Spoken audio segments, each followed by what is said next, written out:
then, you were subjected to a number of revelations and theories, some easier to cope with than others. First, Boltzmann presented you with a theory he himself stated as bordering on madness. A theory that would explain the blind, its connection with the god of nothing, and even the slip. His theory, heavily summarized, states that all of existence, every piece of energy, matter, and thought, are pieces of the god of nothing.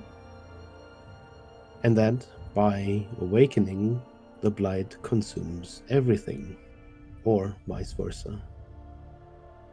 After all, for the god of nothing to be awake, sentient and lucid, it would mean for him to be back together, or whole again. The slip, too, would therefore be a part of this god, a forming subconscious, the god's proprioception. Boltzmann would then go on to warn you about this research, especially sharing it, as the knowledge itself could be harmful, though he refused to elaborate in greater detail. However, as Red pried further about others conducting the same research, Boltzmann revealed another piece of heavy knowledge. The wizard who had first researched the subject, the wizard who had failed, was none other than Reginald Quatermain. And in fact, what remains of Reginald may only be half of who he was. This part of him had become none other than the god of time, knowledge, and forgetfulness itself, Creon, with whom you've had quite a few dealings in the past. After you learned all of this, you had little time to internalize its meaning. As you emerged from your shelter to continue your travels, you were stopped by the presence of a number of hostile demons and their construct. You fought with them for a while, eventually killing one and engaging the other. Though it became apparent that it would not be so easy to permanently kill a demon in the hells. You were, unfortunately, unable to experiment further, as another party of demons intervened in the fight, sinking a colossal blade through the enemy's construct, obliterating it. This is where we ended last time, and where we begin today.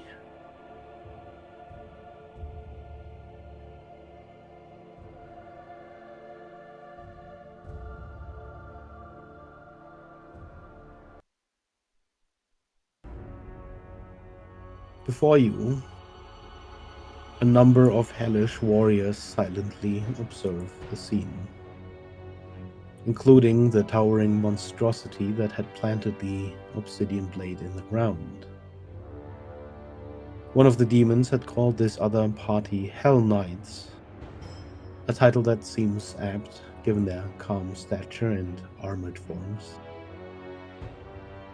The rider who had landed next to the butcher demon, holding a blade level towards him, addresses you first, Silas, as the closest, still sort of on the back of the demon. We apologize for the rudeness of this one. Great Rogog has never put a tight leash on any of his kin.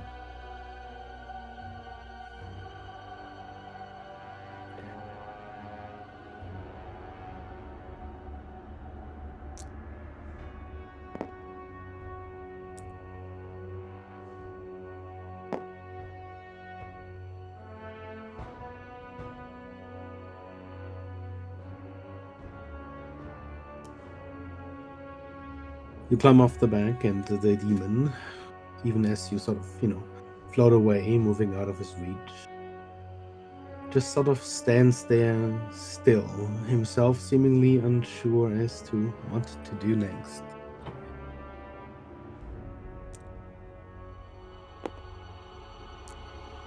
I'm slowly coming around. Evelyn's going to Cautiously. carefully. He'll run a little bit, or he'll vent a little bit more. Nice.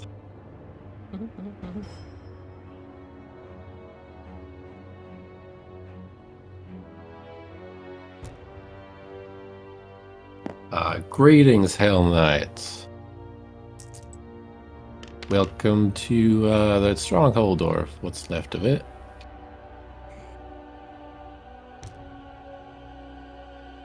I don't actually want to get close to that guy. As you respond, she does not.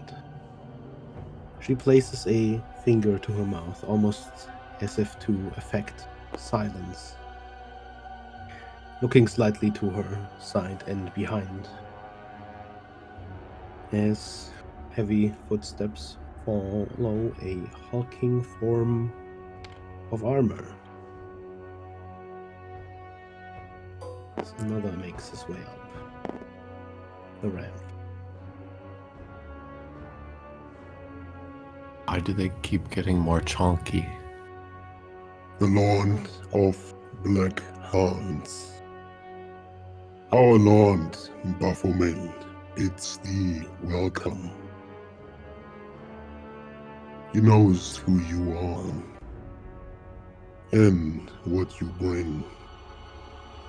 Most devils and demons will know once their tongues catch your scent.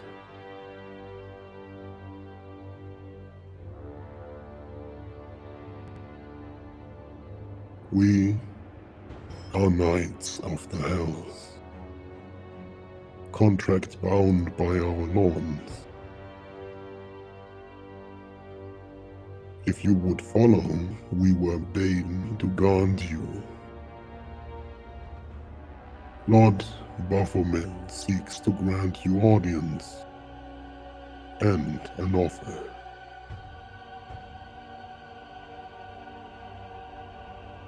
Well, we would not be so rude as to refuse his lordship.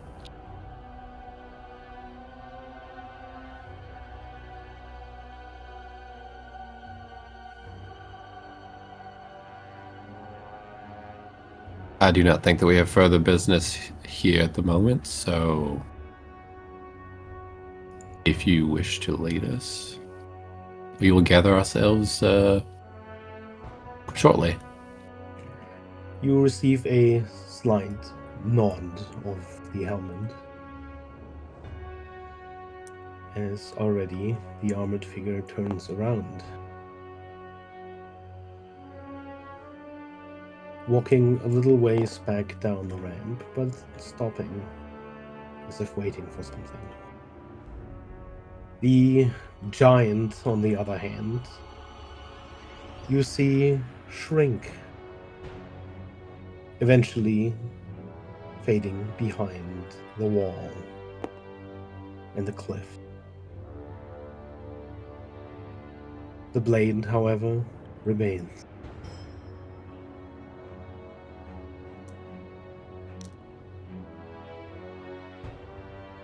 You see the other figures start to fall in line as well, behind the large armored figure, except for the one holding her scythe level towards the butcher demon.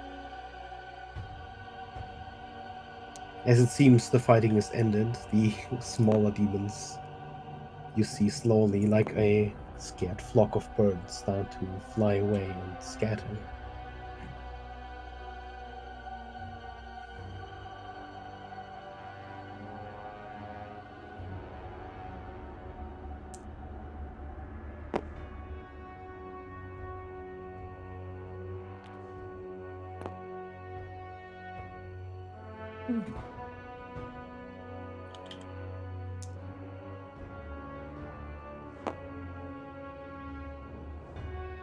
Do we need to grab anything else?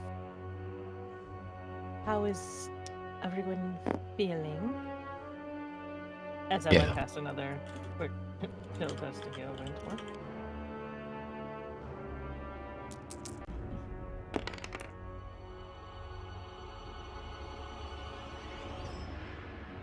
Yeah, I've been better, but okay.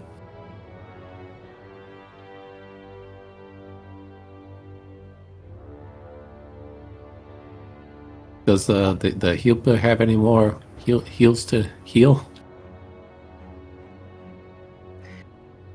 You look towards the healer who's just healed Huxley, and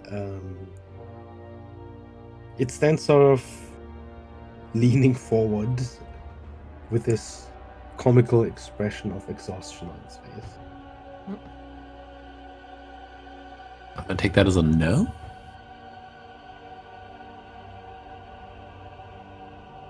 It takes a little while, but it should eventually recharge.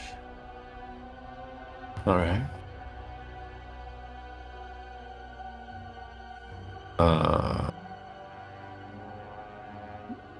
I do hope We- you bring some stock of your own to these fights. Yes, of course. I was just considering how to best. Should probably do. Ella's gonna drink one potion of superior healing that she's had.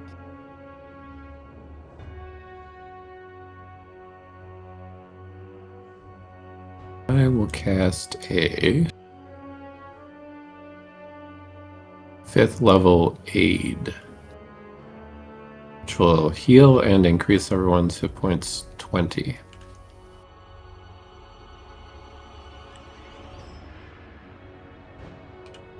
So you can all add, 20 and 20. Okay. Yeah, I heal. Yeah, it heals for 20 and increases your max hit points 20. Till the next long rest. I think I'll also drink a superior healing potion.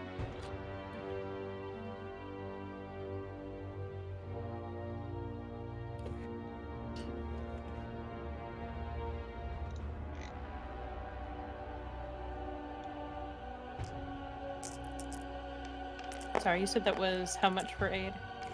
20.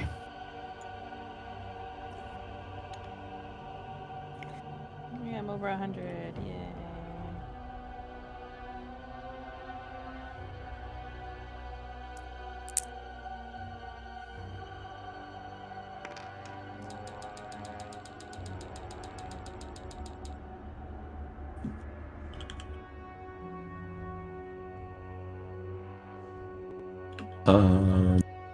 Is anyone still bloodied after all of that? Yeah.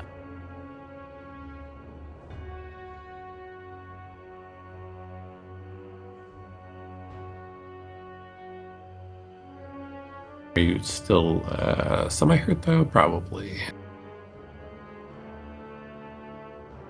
Well, I can do a cure wounds if needed. Yeah. Same. So I'm trying to double check and see if people are still relatively low. I can.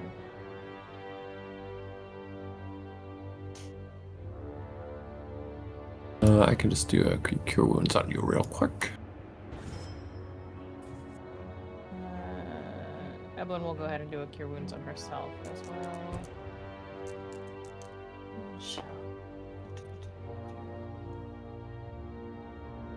And you I heal can- another 12 to Silas.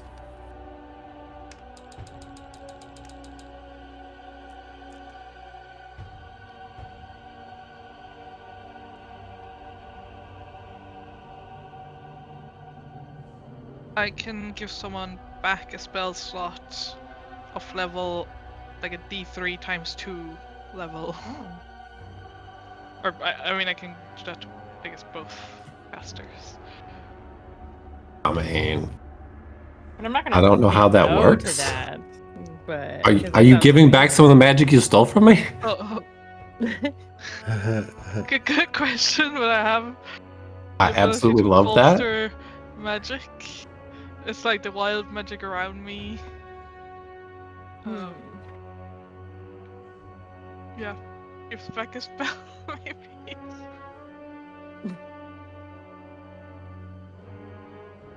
Is there any downsides to this? No, I can just do it, like 3 times a day or 2 times a day. Yeah, I can do it 2 times a day. So. I mean, yeah. Give me my spells back. And like once per person. Wait, no, I can do it 6 times per day, but only once per person. Ah. Well, That's fair. yeah, Evelyn would be down. You can Have whatever spell slots back. You're down? What the fuck? Yeah. roll my special die.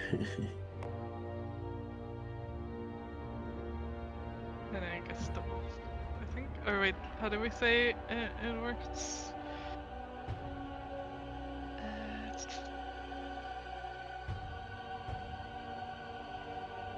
You mean the what with All this thing? numbers and dice. So I guess that you rolled both dice and then combined the Yeah. number. You want to roll it or you want me to? I guess It's you your roll. man. Your magic. Okay, You do roll red first. 5. Wow. Nice. It's a 5th level spell. And then another 5 for Evelyn. I can apply it to a 4th level, though, right? Yeah, I'm pretty sure. Probably, yeah. I only have 1 5th Yeah. level spell slot, but I haven't used it, so I was making sure. I'll take the last first level. Okay. I don't think that's how it works. I No. don't think you can split it, but I'm assuming that I can know, use it I know. towards a- Thank you. That was handy. I guess like the Leftovers over here. the void giving back on magic.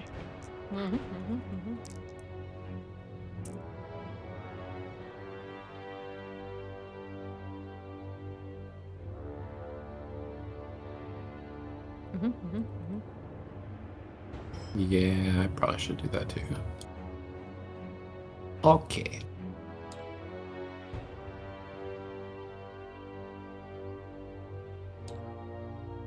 $48. $88.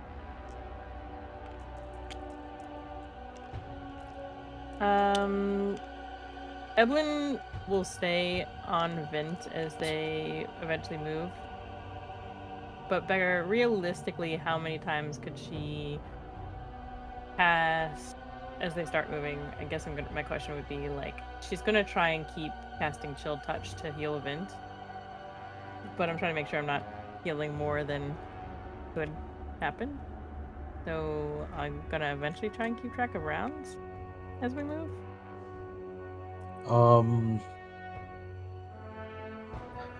Realistically, without getting any Yeah. exhaustion, because you have some time ahead of you. Probably once every minute. Okay.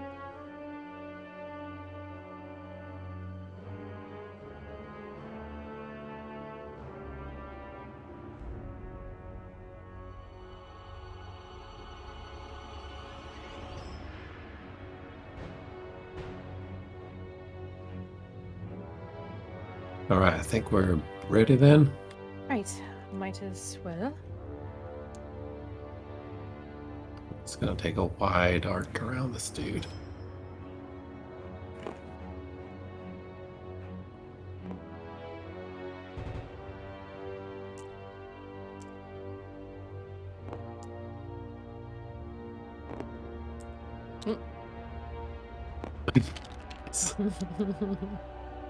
Olsen does not care.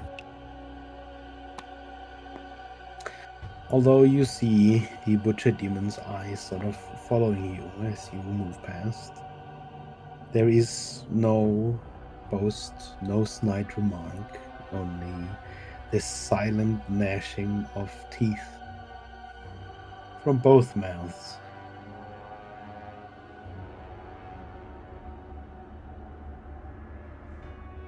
I'm holding back from antagonizing anybody right now. We don't really want to. Silas, Huxley?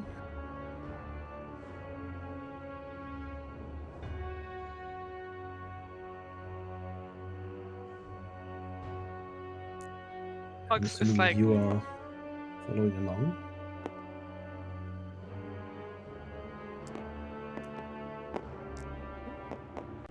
Hugs is following Red and just staring at these guys with extreme excitement. Why is Why is it just spinning? why are you spinning everything? I'm not spinning it. You are. No, everything you touch starts spinning. Why?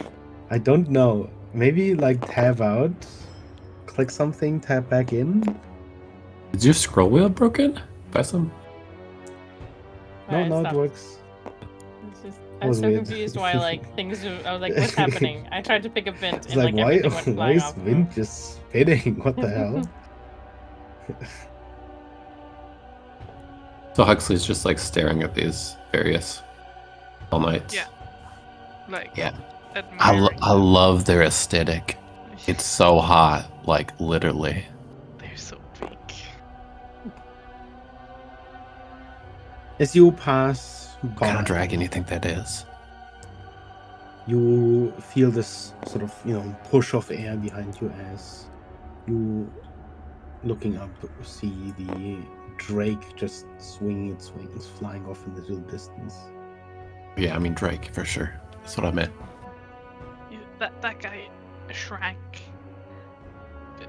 Do you think maybe I'm also a shrunk version of myself? And I mean, more than shrank likely, big? to be Yeah. honest. Yeah.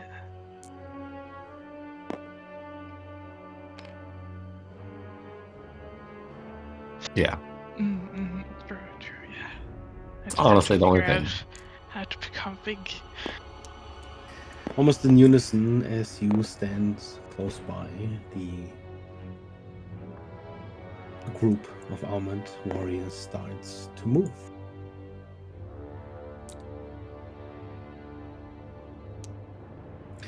As you move, you follow along the terrain as normal, walking as you usually would, though every now and then it feels as if there is this great wind pushing against you. And strangely, every time you look, the city in the distance, the sort of dome of gold, seems closer than you would have expected from how fast you are walking. As you leave the ruins of the castle behind, probably with sort of one last glance back, you still see that demon just standing there, unmoving. And soon enough, both he and the castle are out of view.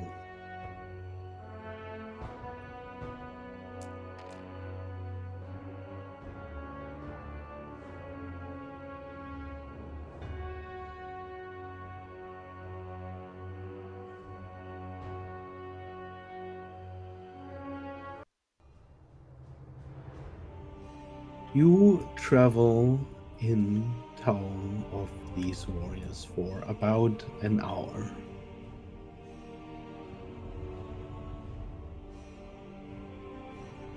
When you see the ground beneath your feet slowly turn brighter, this volcanic and black sand slowly turning an ashen gray before being overtaken entirely by a dry, bleached white. As buildings begin to rise in front of you, this white sand turns much more compact, more solid, until eventually you feel as though you're walking on solid rock.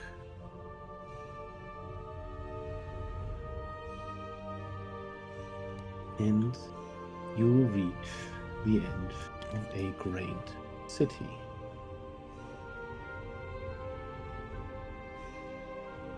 A myriad of houses, walls, and towers start to rise in front of you. At some point, you're not even quite sure when, you have crossed through some sort of barrier, finding yourself as you look up underneath the golden light of the dome, spanning across a little more than the width of this city. From where you're standing, at the very edge of these plains, where ruins rise from still somewhat loose sand, you see that deep scars run through the ground of the city. These large canyons that, as far as you can see from where you're standing, seem to not end anywhere in sight, instead fading into the darkness of a deep abyss. On the other side of the city, even more so than where you are standing.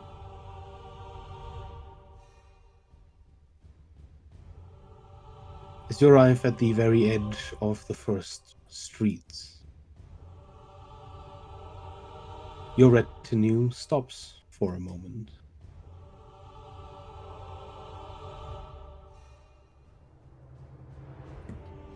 You enter now the city of Colchis. The city built upon the great field of bones.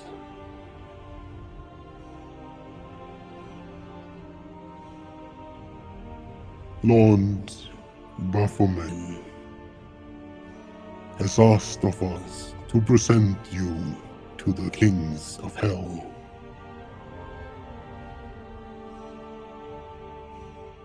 Our first stop is nearby.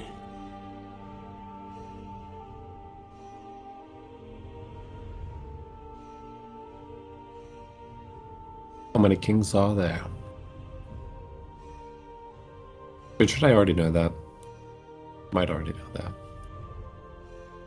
You would probably not. And I do ask the question.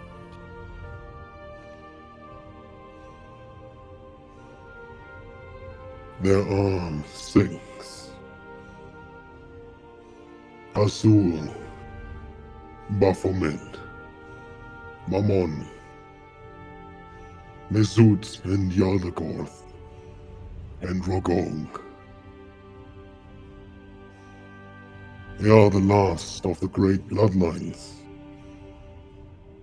and they have taken to ruling of what was left.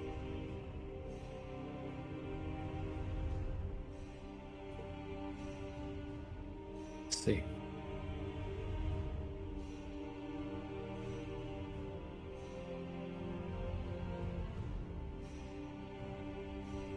And which king are we to see first? Azul. Her hall lies deep within the houses of pleasure.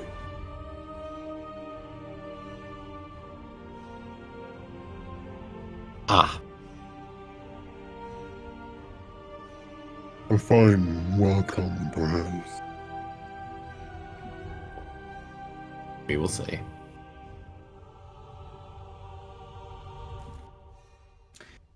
And without a further word, the armor before you begins to move again,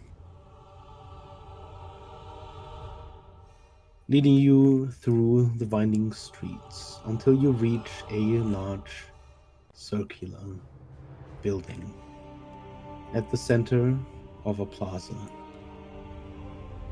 Already as you pass through these streets, you see eyes following you from dark corners and deep within alleyways. You see quite a number of creatures, fiends all, horned demons, insectoid devils, their eyes following you as you move along, but none so much as approach you. For the time being, at least.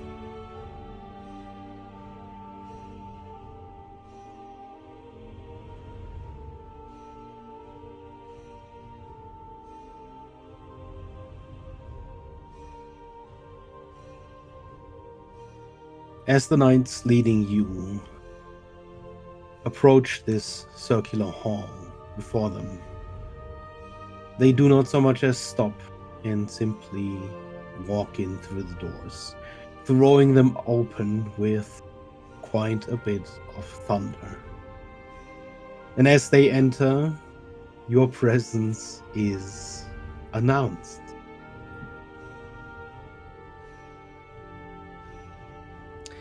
As the armor before you all loudly proclaims,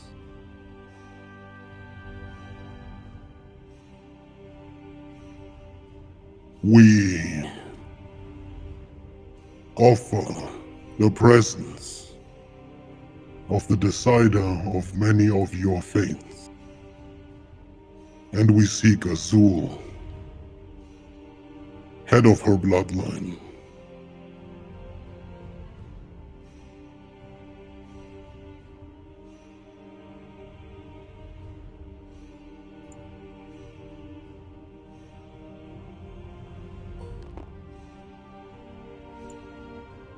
Ah, shit.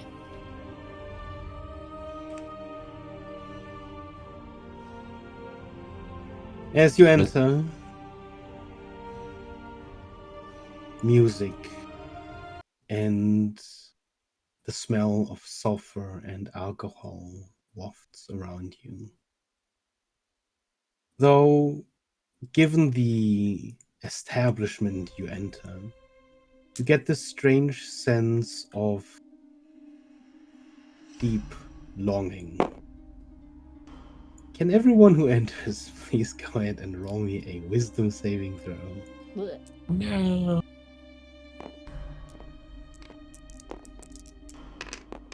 Wisdom save? Mm-hmm.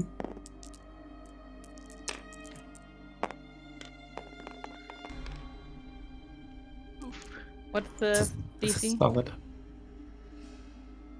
DC is an 18. That's a fail. That's a fail.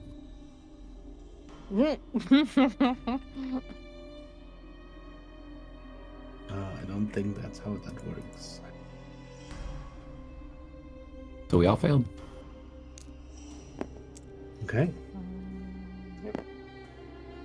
You see the armored knight take a few steps forward and then turn around, moving no further in. Instead, moving his arm to the side as if to let you pass.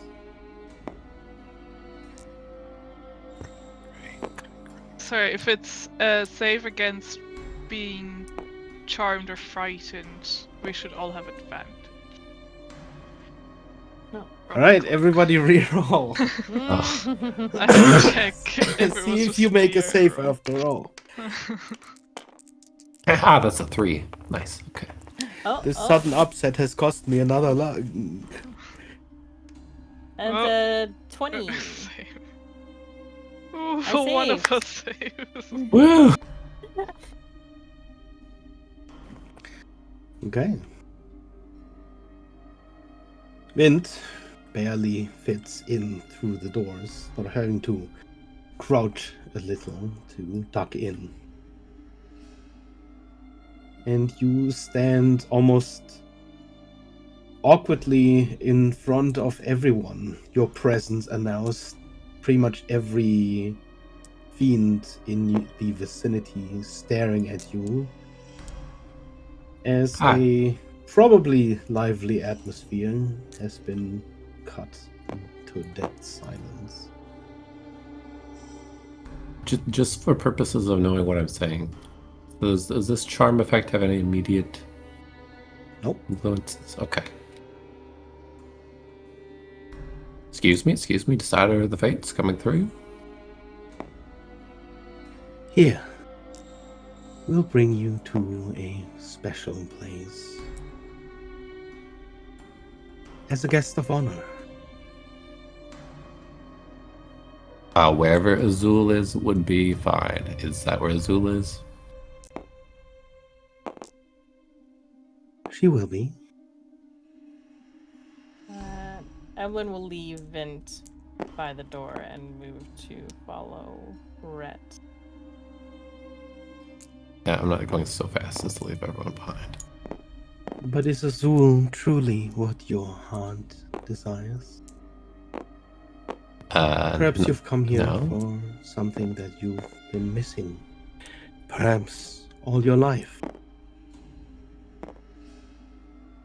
Yes.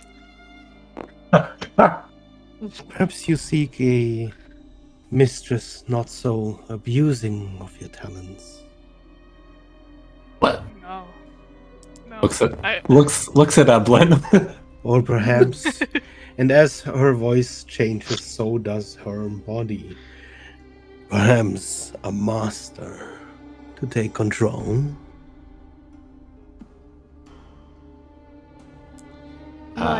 No. Pretty sure we're just here to speak with Azul. I want I to be think- big.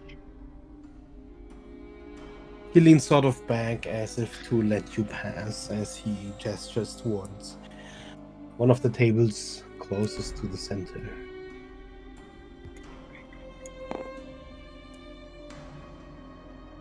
Or perhaps, he whispers as Evelyn passes, you seek something that you've not had since you've lost it. Evelyn would certainly give a harsh, sharp look in his direction, but would keep moving and not respond. As you find your place to the table, as you take your seat, you see him just sort of bow with a slight grin, clearly amused at your shortness. Not physical, but you. Yeah. Sure. Wow. Sure, Becca. I see. It's all about these heightists. Wow. I can't laugh.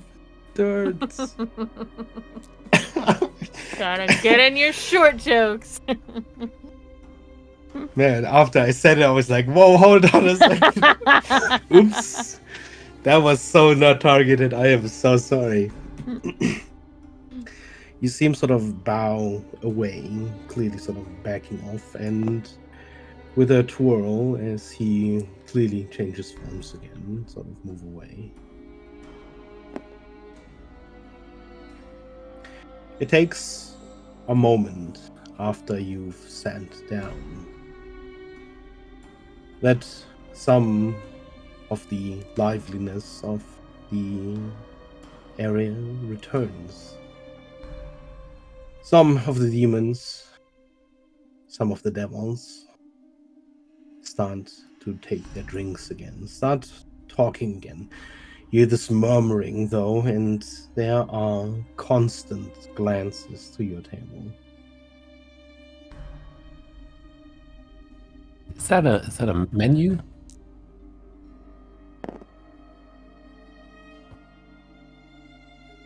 You see another devil lean over the table, almost androgynous in shape, almost bestial in form, just sort of leaning over, flicking his tail. And what, pray tell, is your desire today?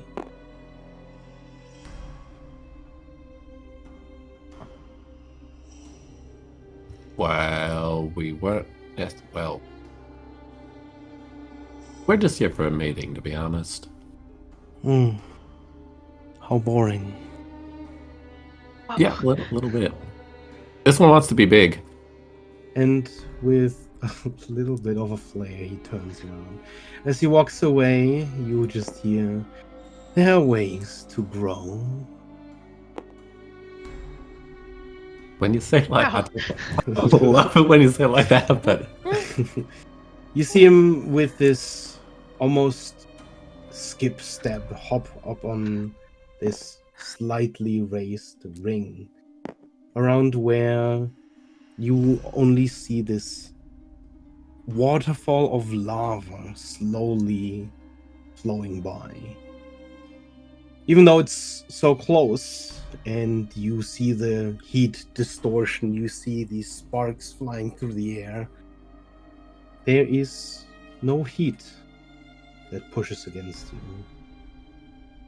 It is extraordinarily comfortable sitting in these chairs.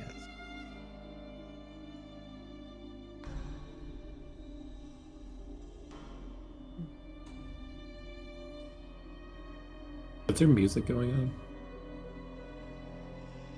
Do you not hear music? No. I In, think in that's the in the Oh. place, like Yeah. it actual, yeah.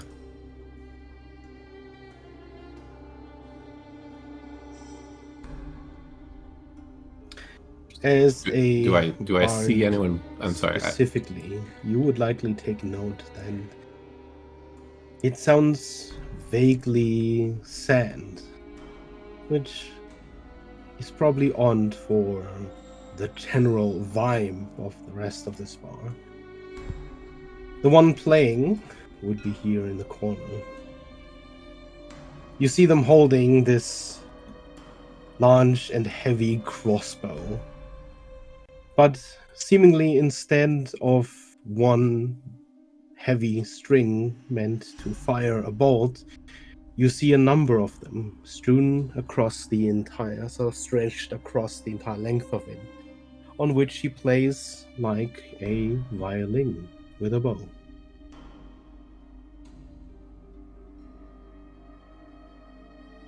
A cool instrument. You guys see that?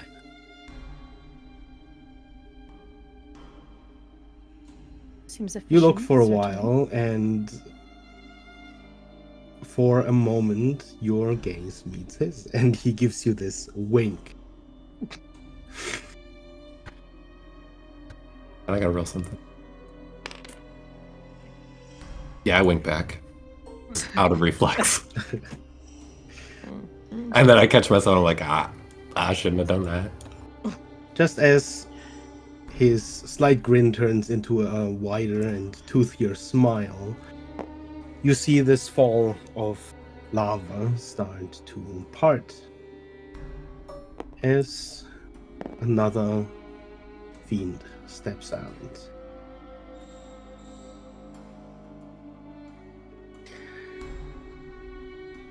As she does, again the silence returns. This time also stemming from the servers, the many people moving around and filling drinks. There is a sudden stop to everything that moves, and a slight bow to all who you assume are probably from her bloodline. And Edwin. we owe the pleasure to one boy savior.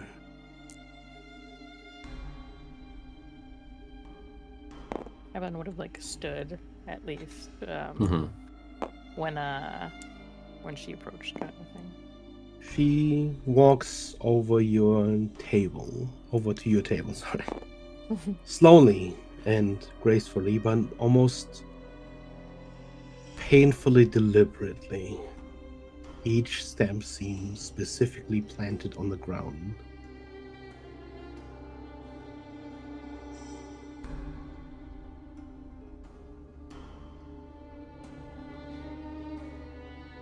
Welcome to the House of Azul, where every of your whims can be fulfilled. Every pain, every pleasure, every want, every need. We will read them from your eyes, from your cries.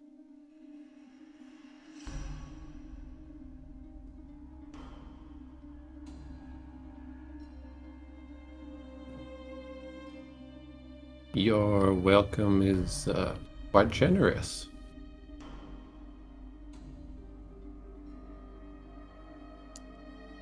Unlike others, we see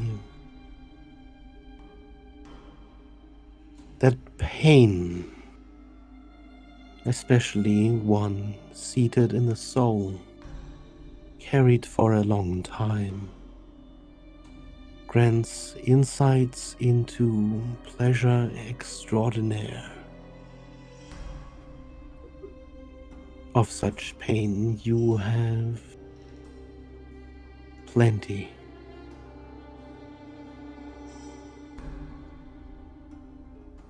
True enough, but that's not really why we're here.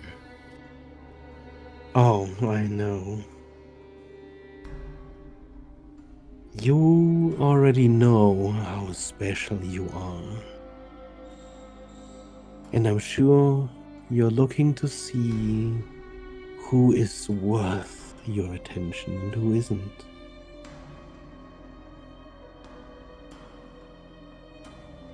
Not wholly inaccurate.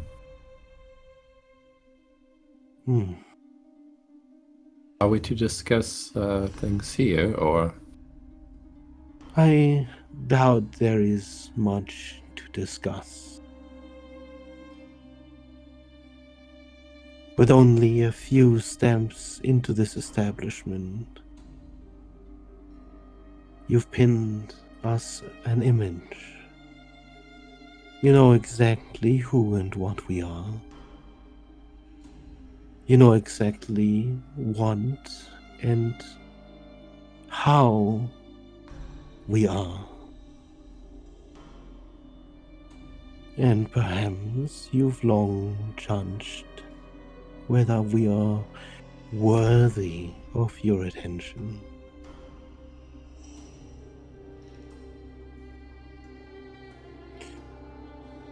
We make little effort to hide our purposes. Pain and pleasure go hand in hand. A little we give, a little we take. And so it has always been. Our counterpart in the mortal world may extract their prize in more mundane means,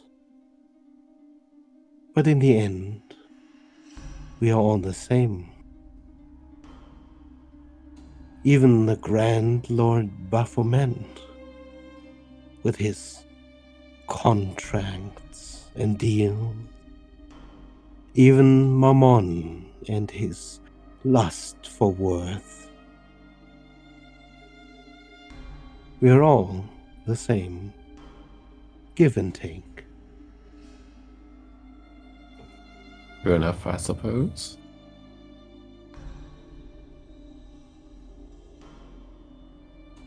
And what would it be that you would take from us? A decision like this must not be rushed. Take a few No. days, take in the signs, live among them, and then make your choices.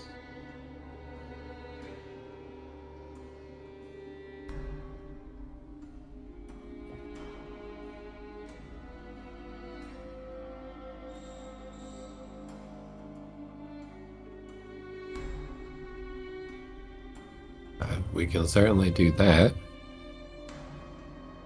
Though, glancing back toward Boltzmann, I don't know how much time we have.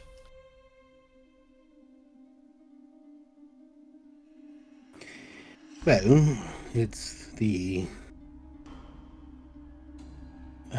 close to the end of the first of 7. I suppose as long as you decide before you have to move. I'm not exactly sure as to the logistics of evacuating a great number of demons.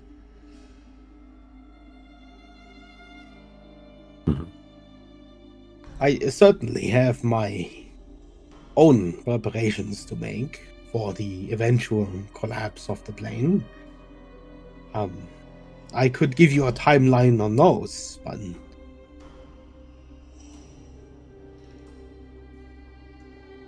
But you think about 6 more. including the rest of today, it would be a little over 6, I suppose. Yeah, sure.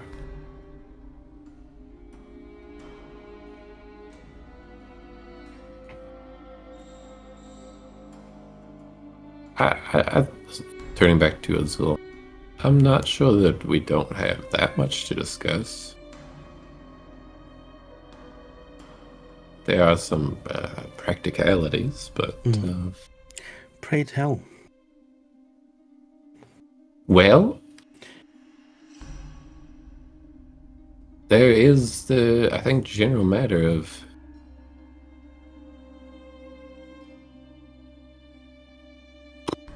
how do I say this? Where and how and to what extent your presence in the material is, well,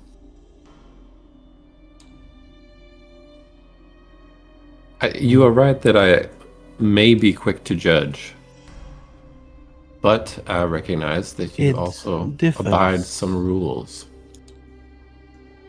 From devil to demon, much of our powers we keep. They are our essence. As we step through the gate, we become mortal, in a sense. More than, but less than we are now. You see, when one kills a fiend in the mundane, by whatever method, through whatever way, they return here. But if here does not exist anymore, where then do we go? I have no answer to it, but I can imagine it will not be pleasant.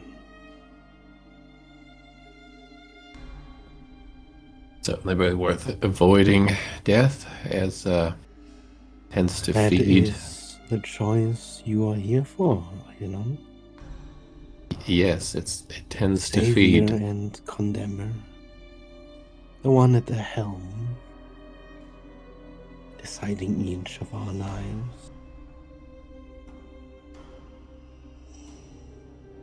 When you put it like that, all right. Well, my point being is that death tends to aid our enemy, like indicating the skies above, kind of thing, as in the blank.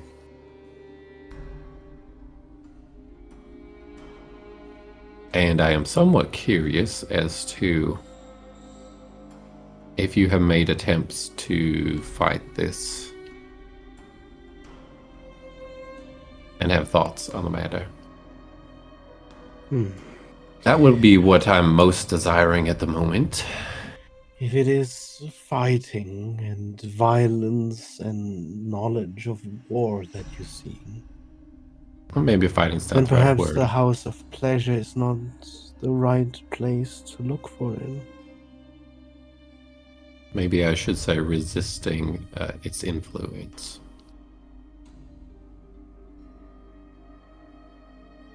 We have powers and magics that are inherent to our essence. Even the presence of this great devourer has not dampened these powers.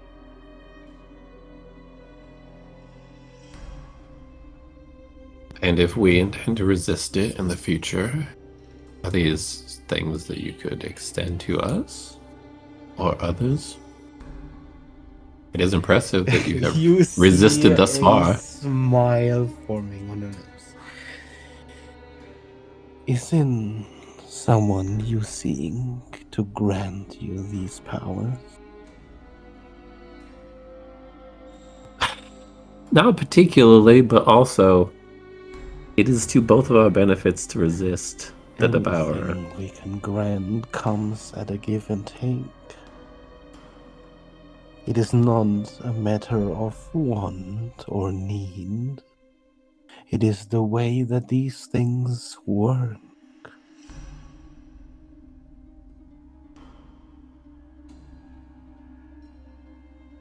And do you consider preserving life to be giving? I would generally. There is a debt incurred with the saving of one's life. But you'll find that deals for one's life extend beyond the initial wave. A give and take is constant, Yeah. like your first love. There will always be times when you have a longing. There are always times where that happiness that you felt, the melancholy you still feel, come at the price of sadness. Any relationship with anyone is the same. There is no giving without taking.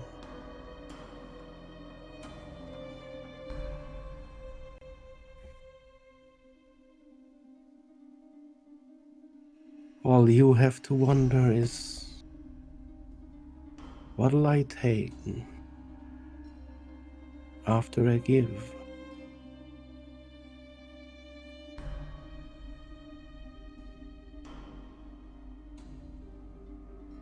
Red, would you mind giving me a wisdom save?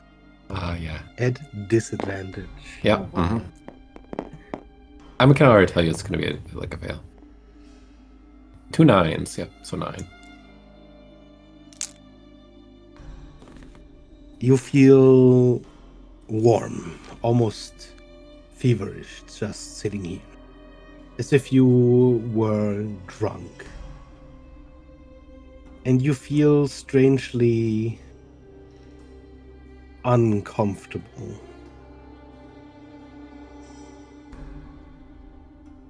You have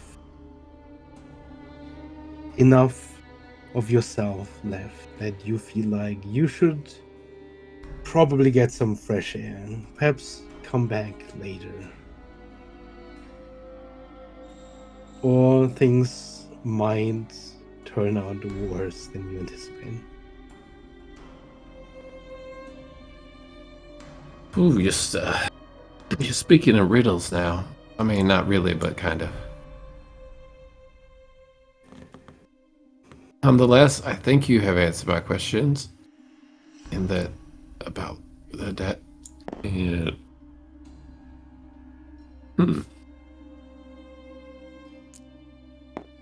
it would probably be rude to keep everybody else waiting, I think. But,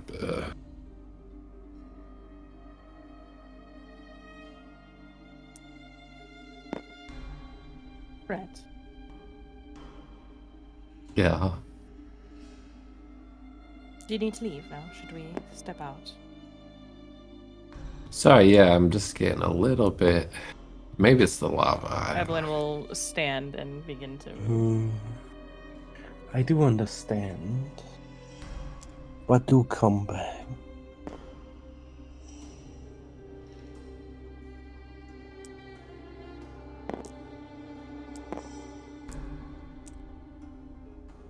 It'll be lonely if new company never comes back. Lonelier than the grave, but yeah, I mean, wow, shit.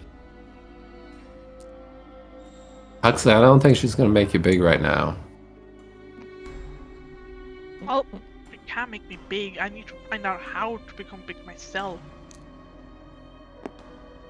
Oh, right. Yeah, I knew that. Mm. We have many ways of dealing with such things, if it troubles you.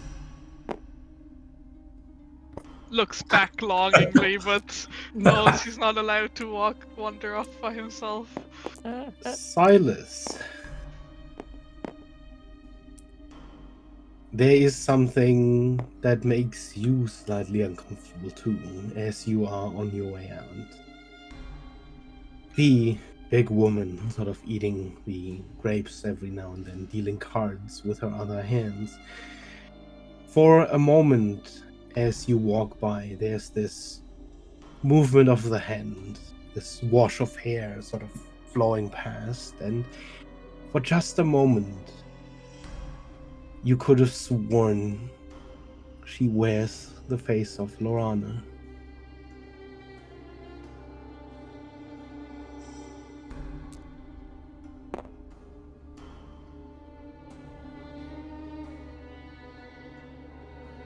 As the hair swings again the other way, it's gone again.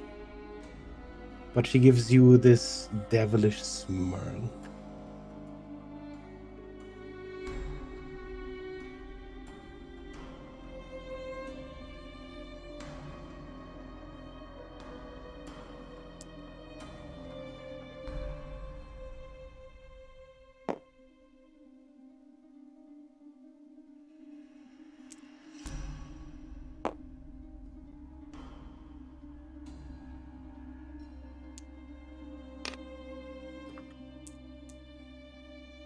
Whew.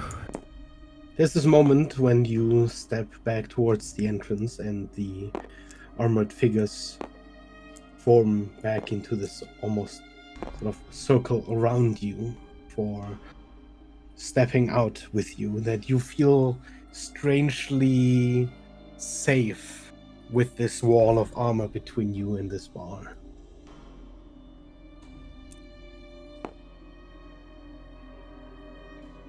Especially once you've stepped through the doors, there is this mixed feeling left behind. This middle point between longing and fear that you can't quite place.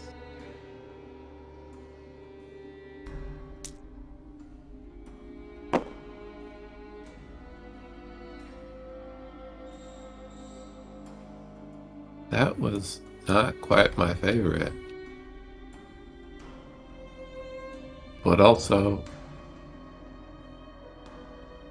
it got some kind of power in there. Whew. They looked like warriors, but they were behaving more like wizards.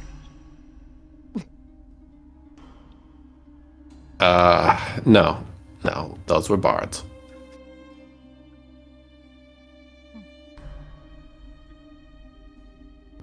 No. They're happy to get in your face, I'm pretty sure. Or other places. You mean to say there's more than two categories of people? That's the most racist thing I've ever heard anyone say. And I That's love almost it. worse than my small comment. Wow.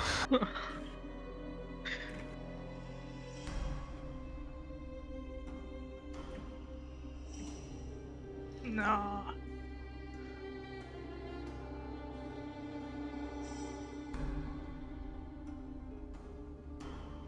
Not like a dragon.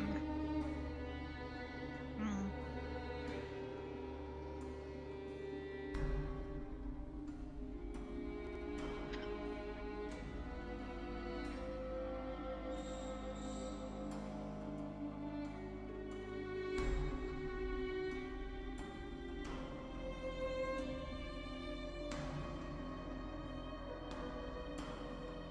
Sorry, are any of you related? Talking to All these people. fiends share some level of bloodline. What is it And you are asking, Why were you so big earlier?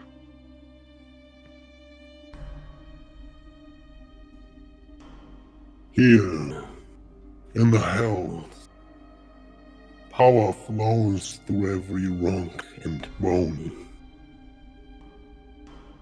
Here we are freer than anywhere else to outlive our fullest potential. The powerful grow more powerful. The weak wither.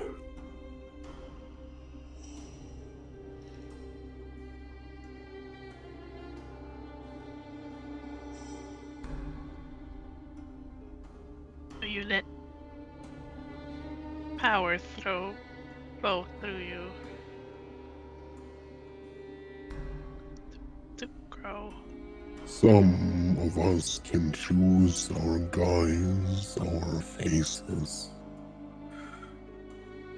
Others Yeah, can like choose me. our strength and size. Oh. So if I can choose my face, I can't choose my size? Perhaps. Though if you are to stretch yourself too thin, you need strength to put weight behind your steps.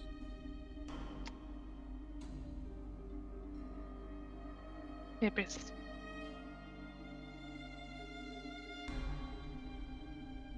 Maybe you need to just start carrying rocks around. And then when you take the rocks off, that makes sense. Right, yeah. Well, look around for rocks. Oh, well.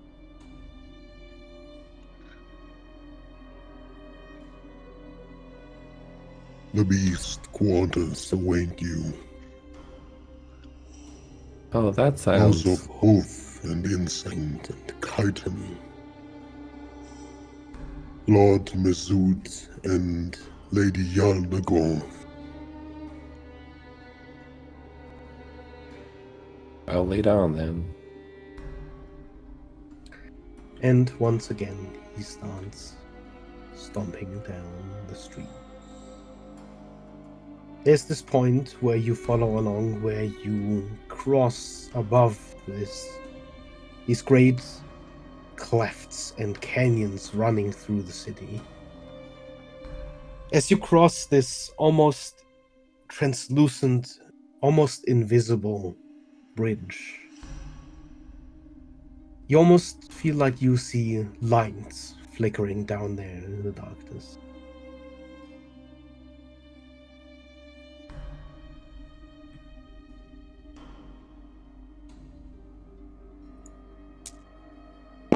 And again, the armored figures bring you to a great hall. And again, as they so boldly enter, they proclaim. Oh, could you, like, not... their Okay, all right. presence. Okay, well. Again, to the immediate following silence, as seemingly everything grinds to a halt before you. This time, even just as you enter, there is this last bit of movement. You see fighting going on. This back and forth, and suddenly grinds to a halt.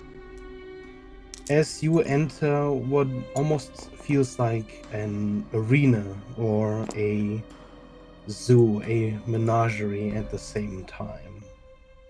Oh, dear. Don't try to ride them, please. Don't try to ride them. Please don't. Well, none of you wanted to ride the demons previously. Mm.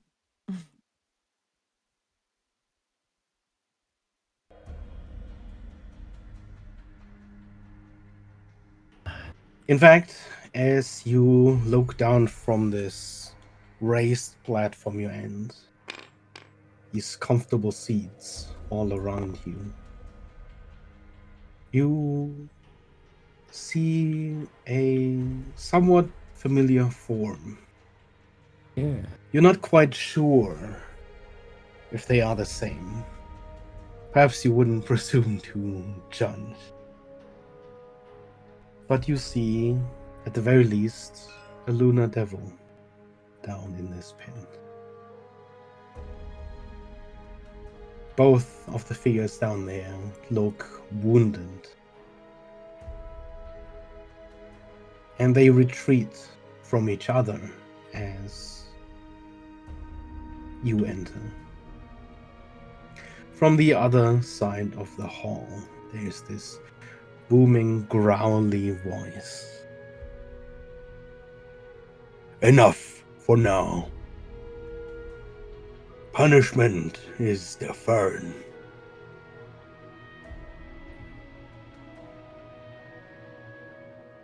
We have guests.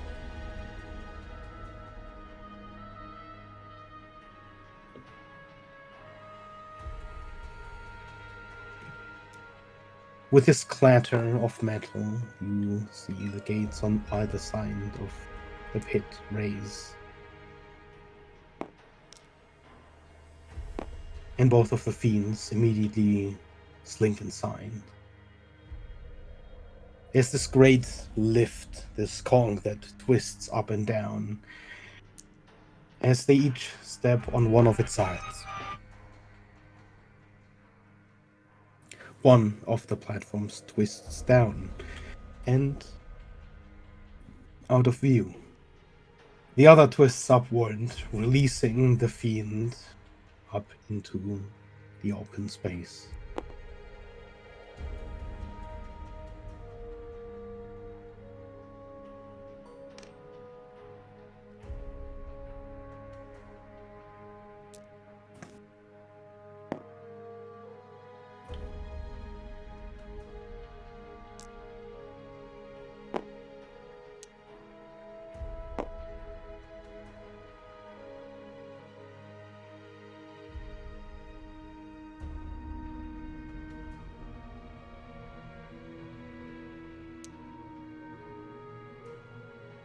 Should we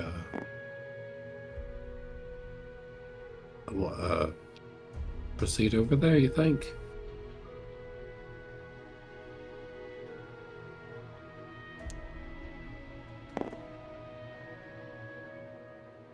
Might as well. Do be mindful of the powers at play in various places.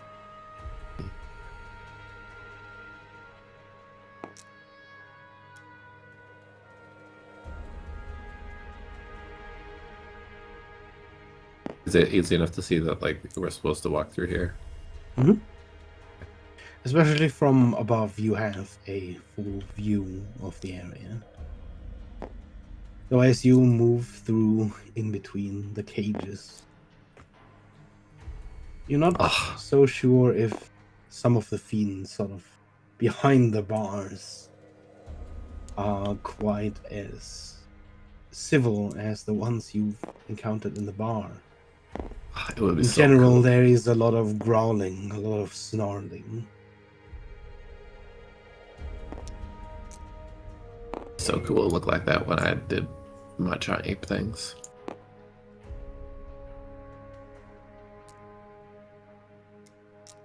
Yeah, I'm careful not to get near the bars. Mm-hmm.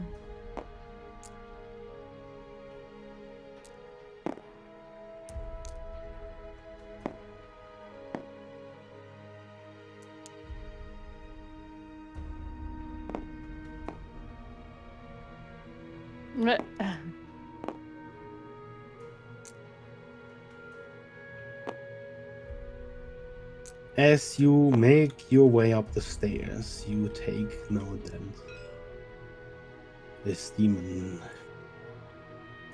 its fiery, blazing eyes are firmly set on you, Silas. on you. All the way up, its eyes follow you. All of those. Every one of its snake's hands hissing and twisting, even as they move across and about each other. Their gaze never leaves you.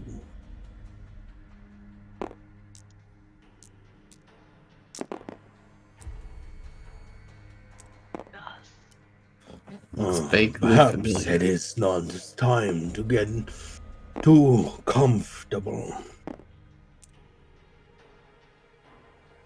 Lady Yaldagoth wishes to test you for taking what isn't yours without paying the blunt price.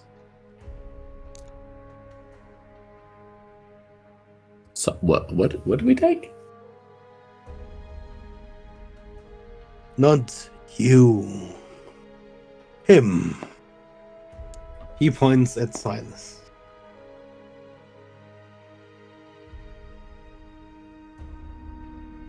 A service.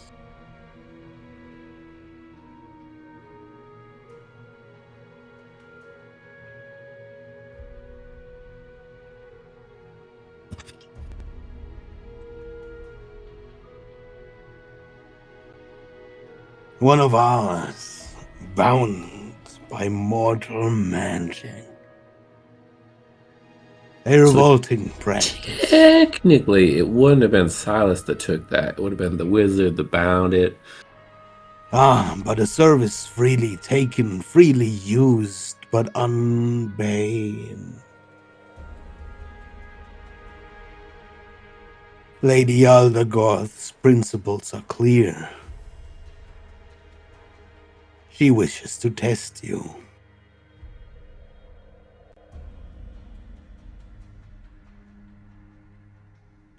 You see this spiked and armored ape just sort of lean back in a chair that seems clearly too small for him, creaking under the weight, flipping through papers stacked in front of him. You'll do what you should have done at the start. Pay with blood. A fight. A trial.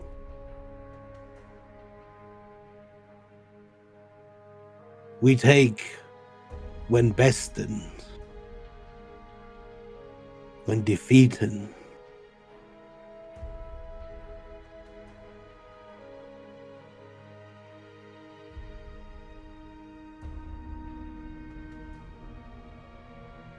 And when do you give? One must show strength in return for servitude. Ah.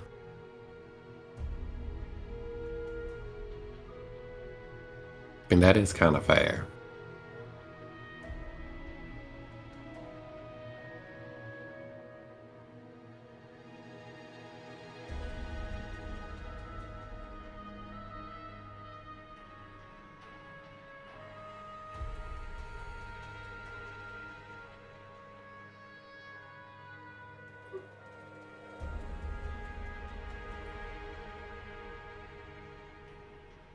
I'm gonna not stand in between this lady and Silas. Sorry, I didn't want to cough into your ears.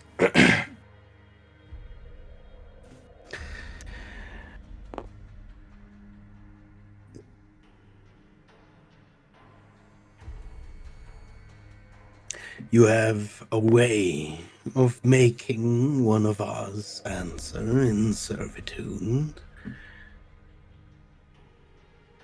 but it is not a given. As Baphomet so mildly puts it, any contract can be rescinded, no matter how unfair.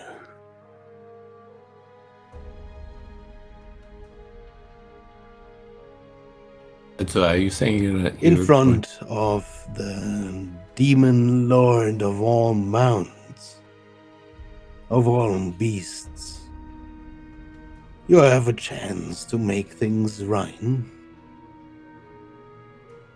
Perhaps you should take it. And what are the terms of this fight? Of this test?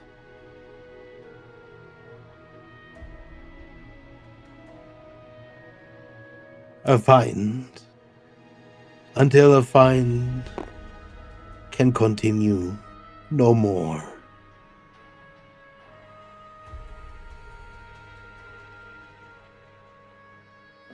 You see the snakes level almost directly in front of you.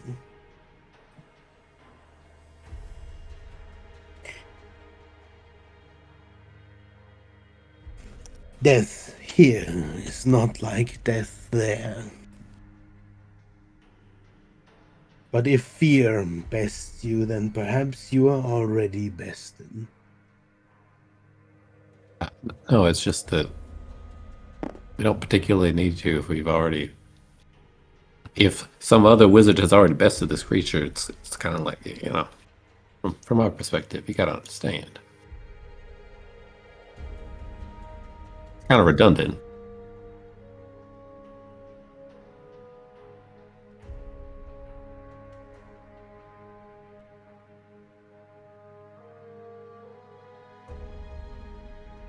There are many ways. You can surrender. You can kill. You can simply fall unconscious. A fight ends many ways.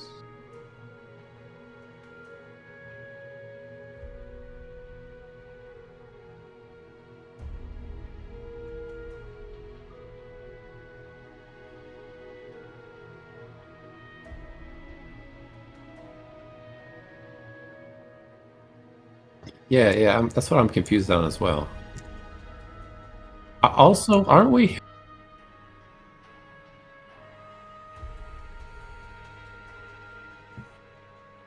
That's what I'm. Aren't we here to like discuss some of you getting out of here? And, like, I mean, These are not my terms.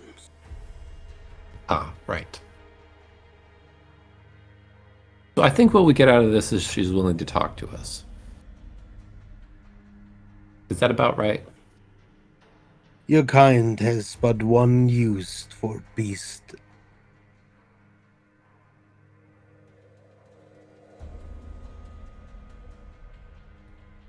I believe our uses are clear. We are not like many of the others. For beast, for man, it has always been the same rules across millennia. Best and be bested.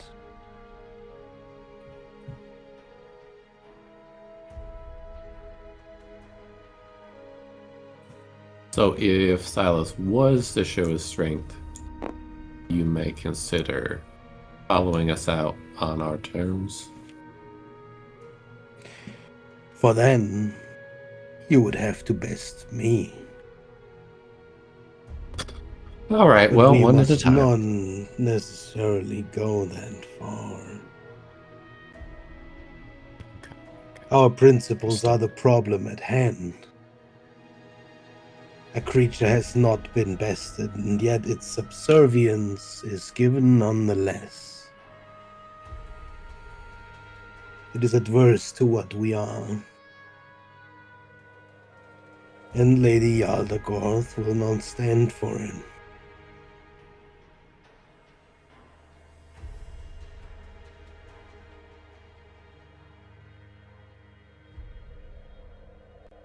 Oh, it will be a part of it. It will come with a rider. One who has bested it before. It is both you will need to best. But you too may bring someone down there with you. The ride on? That's crazy. First of all, If you had wanted to, but it is not a necessity. I think I'm understanding a little bit better, Silas.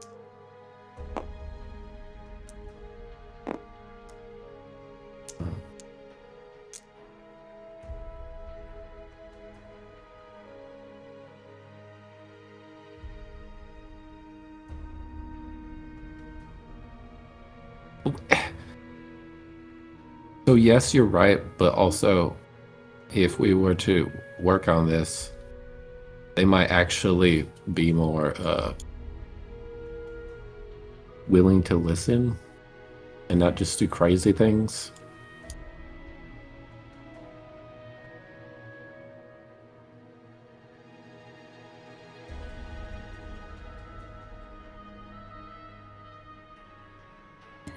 Yeah, that's fair. No, you're not. You're not. It's just that. Okay. Blight's clearly going to be eating them shortly. So if the only way that they can get out is to follow someone stronger, Blight's currently the strongest. So that it's like they just can't leave without following somebody stronger. So they're asking for help the only way that they know how. Does that make sense? It's not a pride thing, it's just like a nature thing.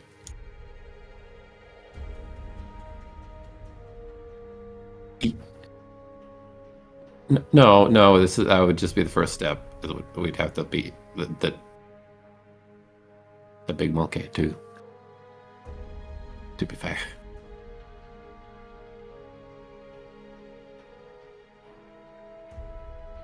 Yeah, look, we don't have to do it at the same time. The potential to have some cool things. Yeah, maybe. Yeah, to be fair. Yeah.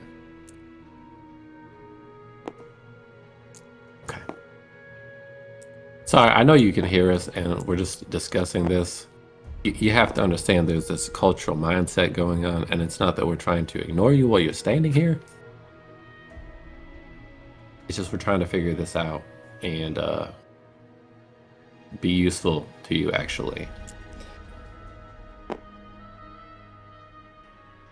It's like we're speaking different languages. The monkey just chest flat on the table, just leaning over, looking down. Also, I love your aesthetic, by the way. Mm-hmm. But what is the wig for? Not me, if that's what you're asking. Okay. Sorry. So, okay. Is this at all worthwhile? It. Fight them? If you want to, Silas. Only if you want to. Make sure to have them first fully outline the terms. Name their rider, name the field, name the limits. But all this really is for them is a validation of their system, of their...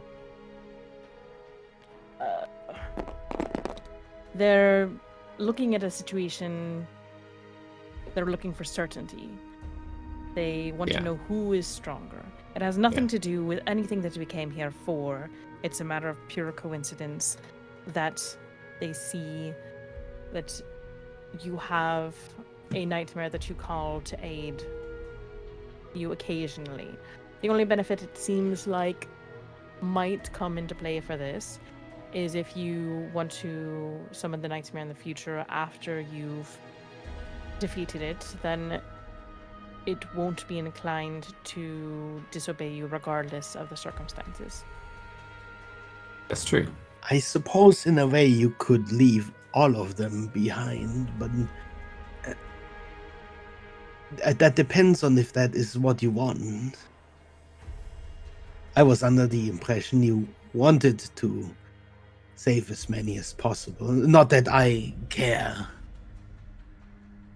I think, if anything,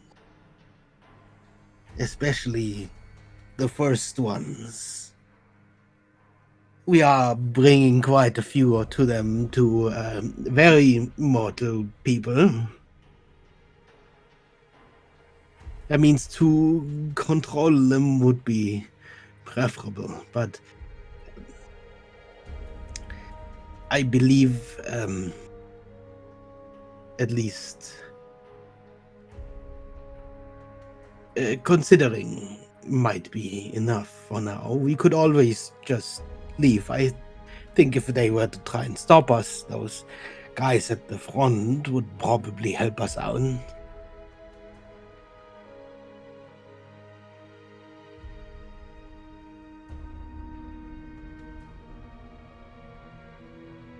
Unless we also upset them. It has happened to me before. Okay, what? No, but the people that were supposed to be my guards at the time. It has nothing to do with this conversation. I did not mean to butt in. Apologies. This is more your matter to begin with. I mean, how hard can it be to beat them? It'll be fun.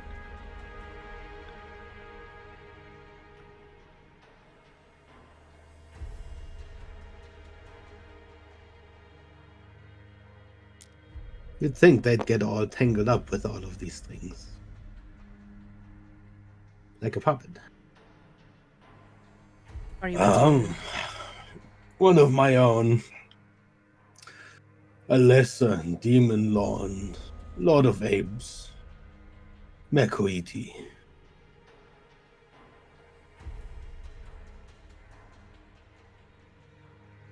He has suffered a rather grueling defeat lately. Perhaps it is his chance at redemption.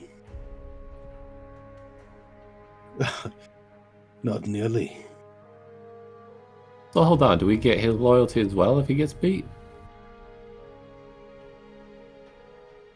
That almost seems fair. You'll certainly get his obedience. His subservience. Though we are not slaves. No. That is not how the beast works. Nor the mount. Yeah, that's not terrible.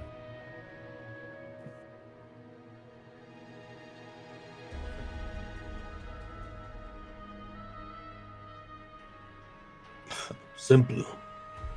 You are bested. The fight ends. And he has to give up the nightmare, I presume? I believe that would be Lady Alnagoth's terms. Okay, you believe that, or that's actually the terms? You see him again, sort of pressed on the table, sort of leaning over, looking at the horse, warthog, snake thing in front of him. And you see that at this point, almost all of the snakeheads are right in front of Silas's face. And you see just the slightest bow of the creature's main neck.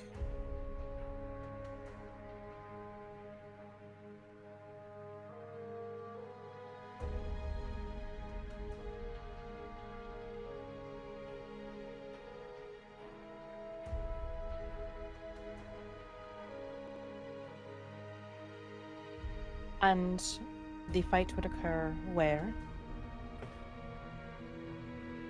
Where? Why, you're in the middle of the finest beast arena everywhere left in the Hells. We had a bigger one once, but not such a good place to visit anymore.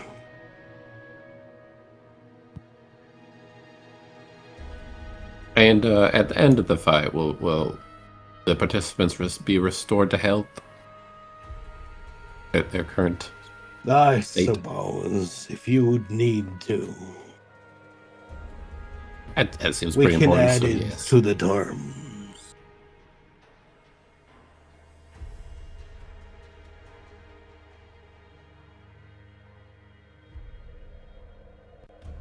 Yep, that needs to be added. Good.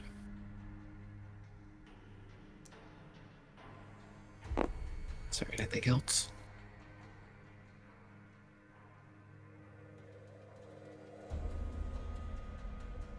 Well, I'm not sure about how you're feeling at the moment, but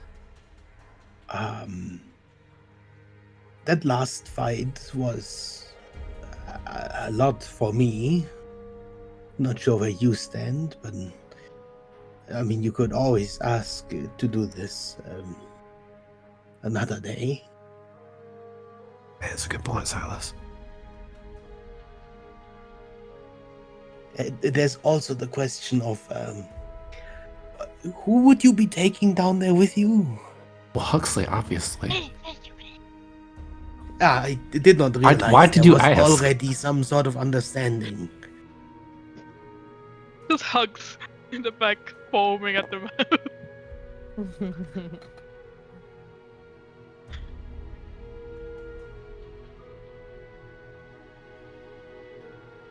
But they said you didn't have to ride them.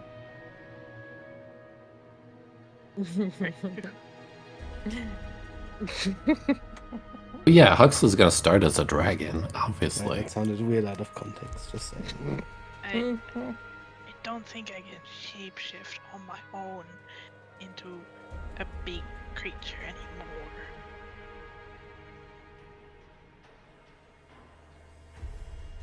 Yeah, exactly. And I wasn't gonna bring it up, and I have. Just wanted to let you know. But listen, we Polythreme want the is best fight probably possible. Best to not happen today. I agree with Boltzmann on that. So, do you want to agree or not?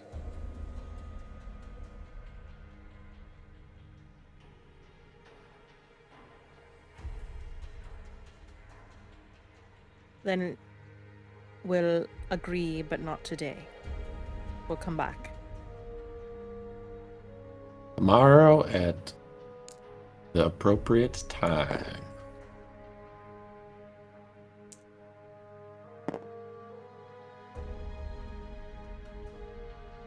We want to face each other at maximum strength. You're leaving? Do we have more to discuss until then?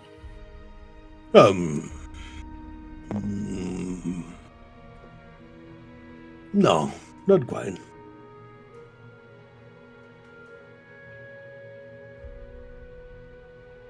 I suppose a beast can hold off for a day. Well, it's just we're not at the strongest. You see him almost pouting.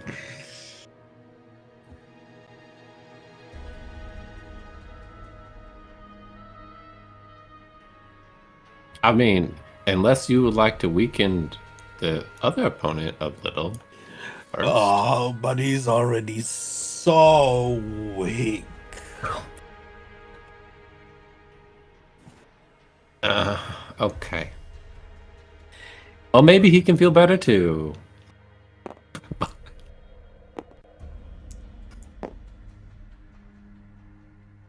I could hit him really hard if he wants to. As you move to leave, Boltzmann is very quick behind Ren.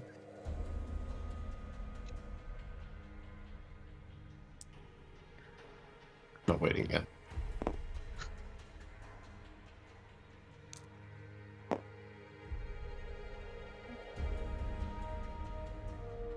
I'll support Silas. Silas, it's not a Medusa. One of you isn't.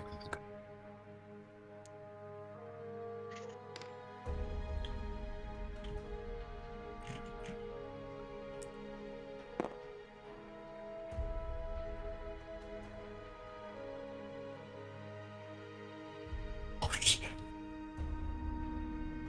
there is this almost synchronous sort of hissing of the tongue from the assembled snakeheads just sort of hanging in front of your face. One of which is just close enough to tickle your nose for a second.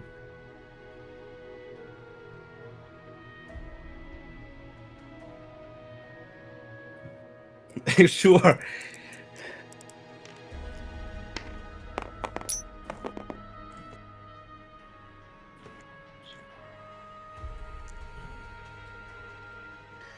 Well, I would have just made it like a coin flip, so above 11, I guess you don't.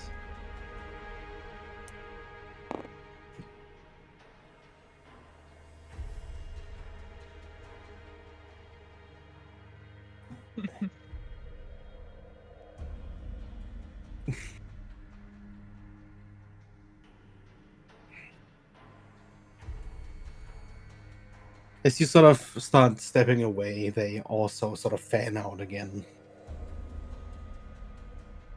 And a few of them still sort of follow your movement as you start moving down the stairs. I mean, you've not received any other.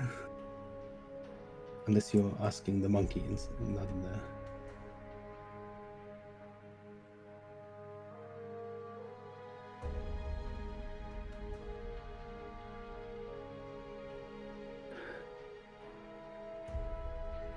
You know, I'm also not quite sure.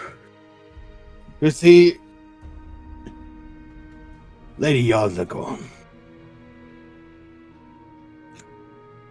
she incorporates what it means to be a beast.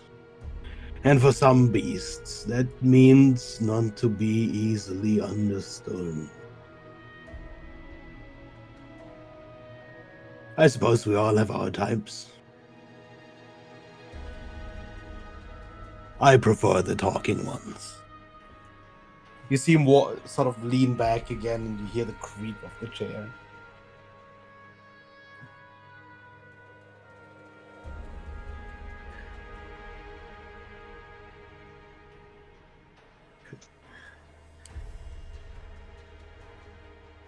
Go ahead and roll me an insight check.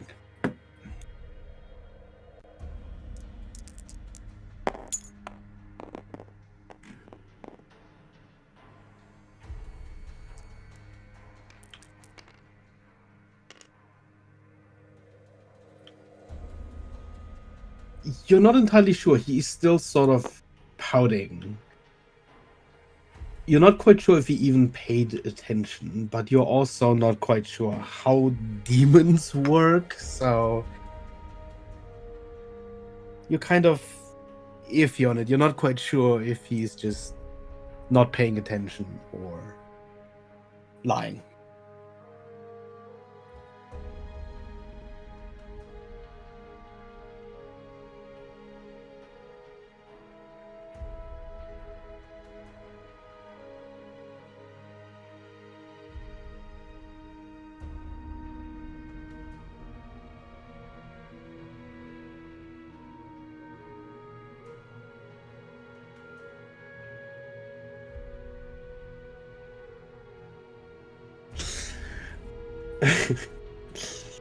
What you get as a response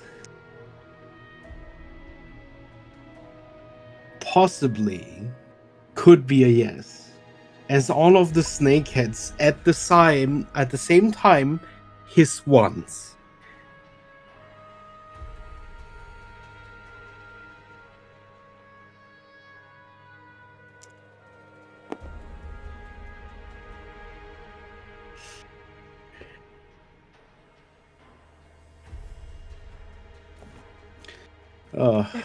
If you manage to tame her, you can win the competition and save the whole farm. What the fuck? Like a horse girl movie.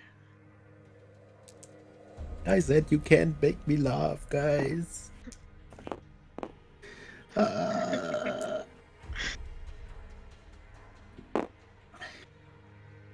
All right. As you make your way out of the menagerie, we'll take a 5 to 10 minute break. Were you And expecting we'll us be to right back. discuss for 30 minutes if we should do combat or not? Sorry, what? What's the last part? Were you expecting us to argue for 30 minutes if we should do this combat or not? I mean,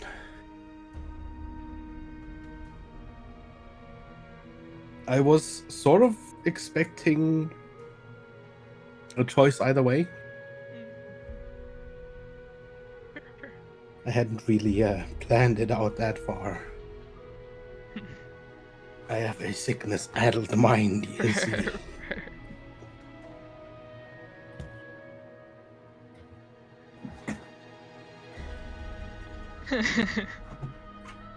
But calm.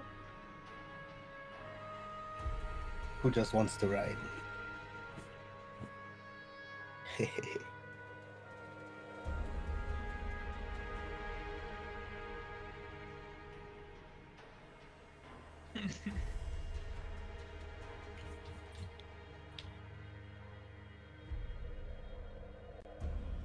I will be right back.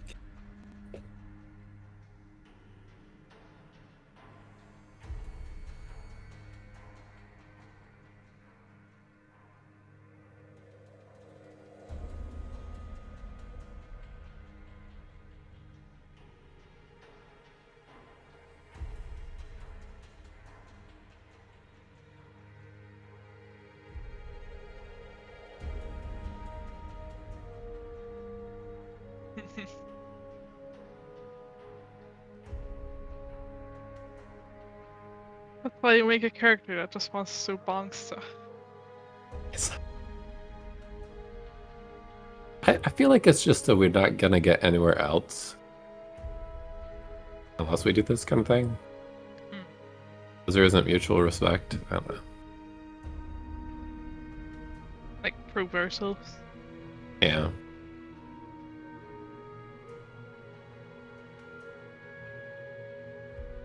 Right. Right. I get it.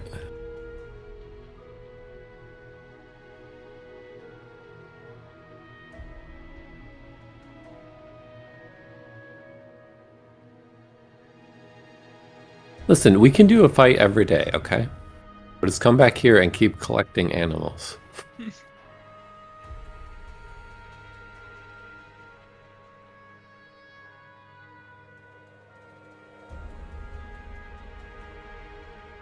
Yeah? I don't know.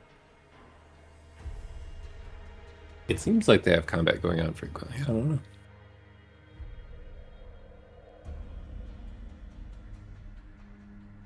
You have to downgrade the nightmare, like a displacer beast or something.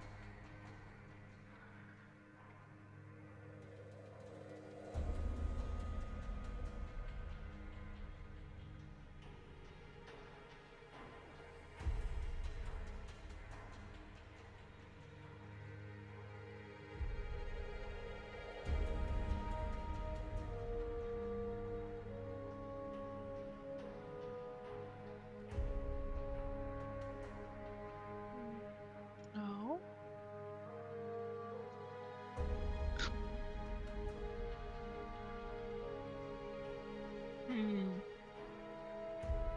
I mean, are you literally fighting the nightmare that is the statue? Because can you summon it if it's already summoned?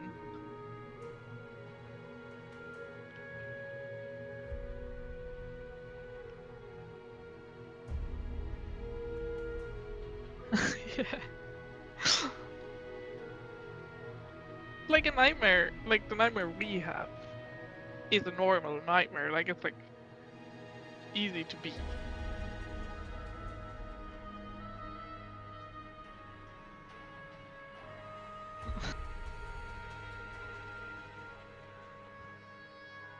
Yeah.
The armored warriors wordlessly guide you back towards the bridge.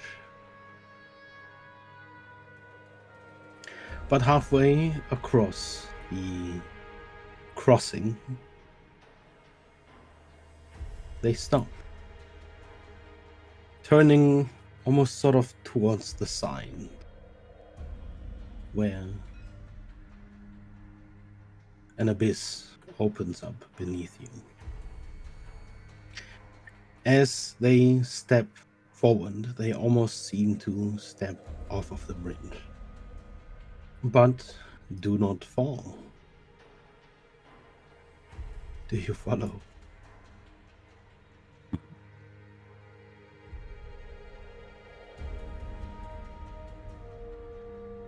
I mean, we can all fly, so this is fine. Vint You step can't, forward. but Evelyn will watch and make sure that the others don't fall before moving Vint onto said maybe bridge.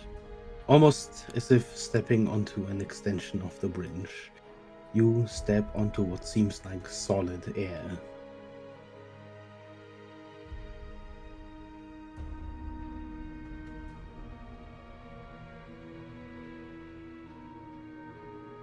You fall in behind the armored warriors, and the platform that you're apparently standing on, despite not being able to see it, begins to descend.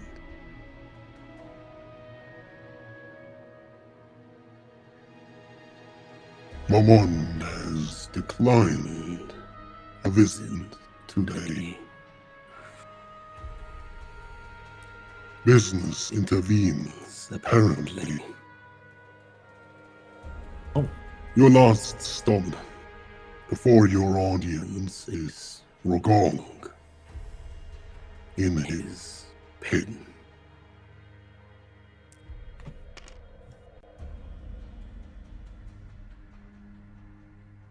You descend down into the darkness. And where before you saw these sort of distant flashing lines, as you descend beneath the city, you see space extend. This cavernous reach of holes, pits, and almost as if the city was built on an overhang. Many of these pits glow with spouts and flows of molten rock. One of these pits you descend towards. Whereas in the presence of molten rock in Azul's place, you found a comfort. You have no such luxury here. The blaring heat hits you almost immediately.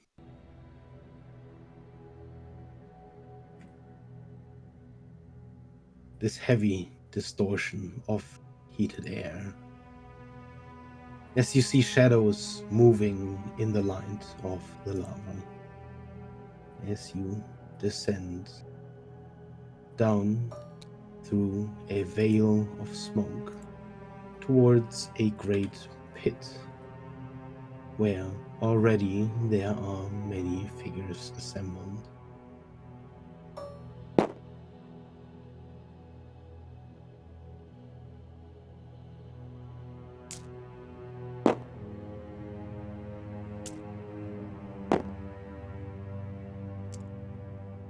Here too, your presence, your arrival, and the inevitable announcement of your presence halts what appears to be a fight.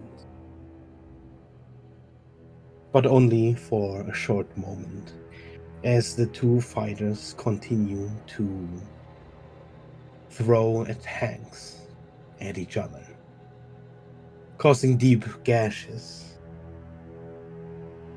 causing throws of molten rock as their blades carve the ground.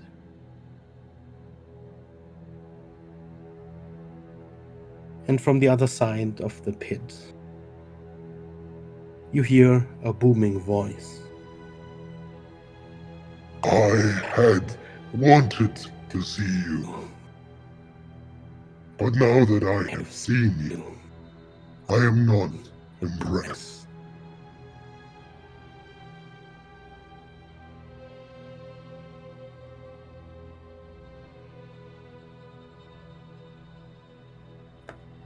Thank you, I guess, but not really. Nor am I with your retinue. Half of your knights are from my ranks. Yet I see none of them among you. Why, I am wondering. Baphomet, scheming again.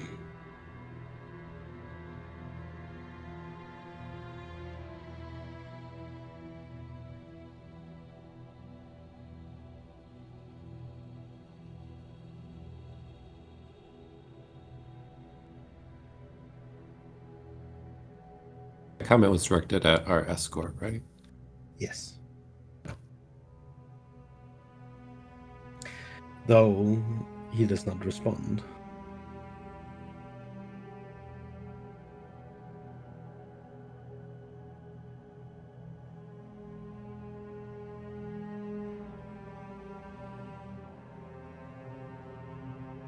I don't really know why.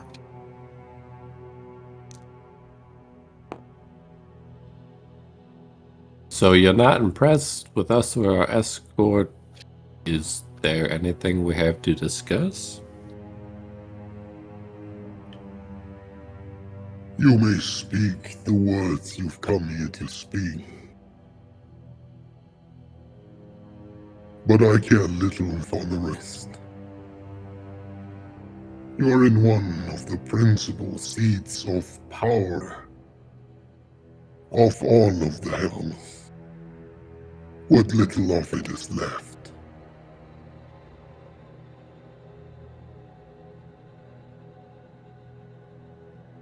Do you have any interest in a greater fight against the Destroyer? If you enjoy fighting. There's always war to be had. And where there is war, we will be there. But we will not kowtow. No, be subservient as the beasts, as those rotten, or those bound by contracts.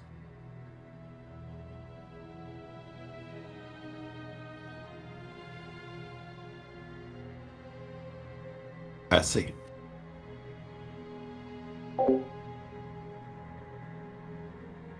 Is Raikma one of yours? He was.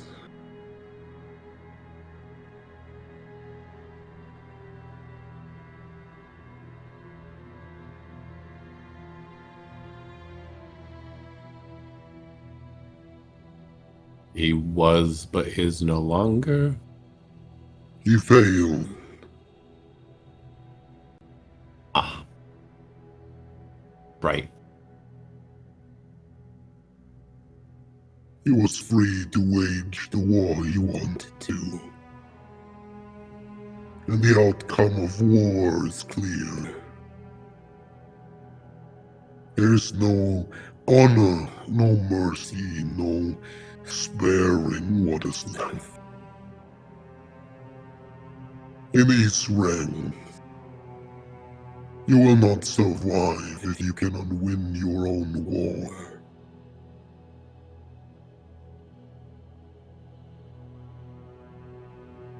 Generally, war means death, and you realize death aids the Destroyer.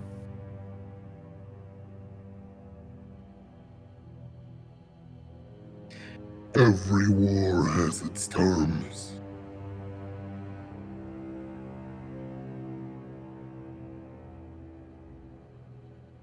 And what are the terms of this war? It depends on which war you imply. What There is are it? many wars here.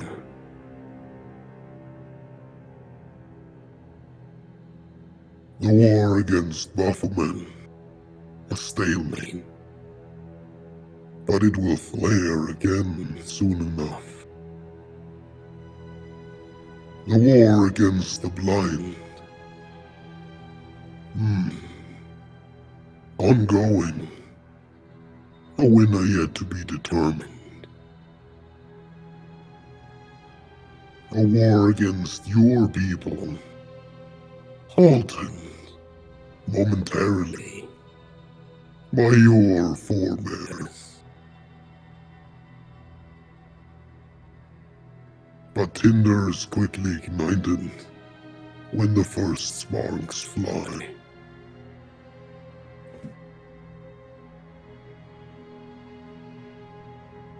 Yeah.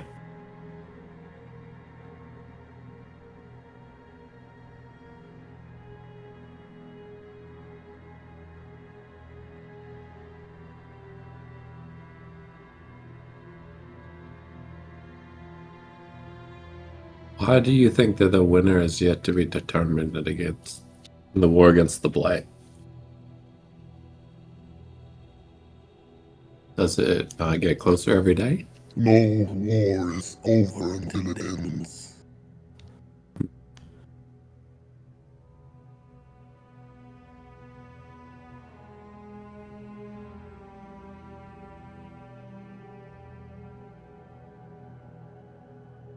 Well, that's the only war I have an interest in, so if you wish to discuss that one further, I'm open to insights.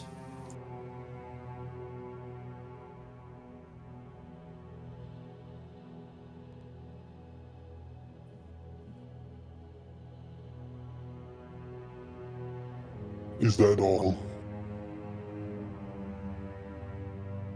Apparently.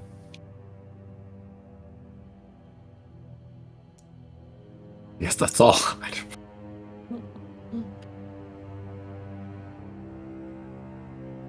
It's doing his best to be nice, but he doesn't like this guy. It's fairly obvious to the rest of you. I would think. Your escort is sort of looking towards you, waiting for you to Yep. give an indication of your leaving. And as you do, immediately they gather up once more and you start heading out.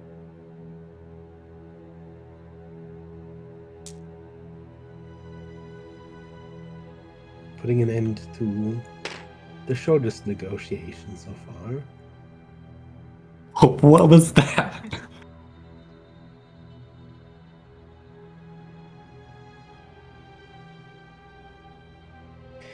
As you return through the veils of smoke and out of the darkness. Though the platform this time does not take you back to the translucent bridge, instead bringing you a little further to a large building on the very edge of the chasm. A large circular tower, hewn from black stone.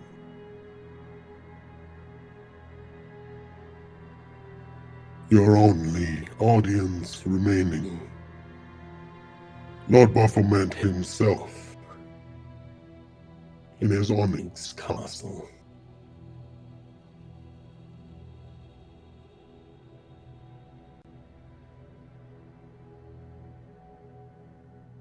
Impressive. Presuming the castle is before us. Yes.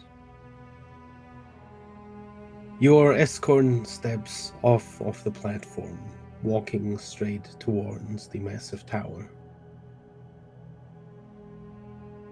On the battlements around you, you see similar figures, more Hell Knights, and also a number of creatures more goat-like in appearance.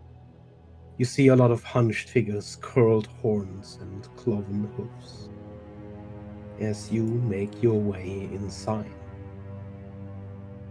First, through a large corridor, its walls, ceilings, and ground so black and polished that it almost feels like you are back above the abyss, walking on air. Until you arrive at a central chamber, led in by the knights. This time, for the first time, completely unannounced.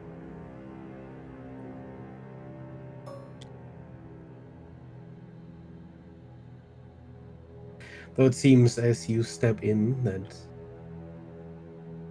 you were already expected. With many of the demons already turned towards the entrance, silently awaiting your arrival. As soon as the knights enter, they immediately take their positions as if pre-planned towards the sides, leaving a corridor for you to step further forward towards the center.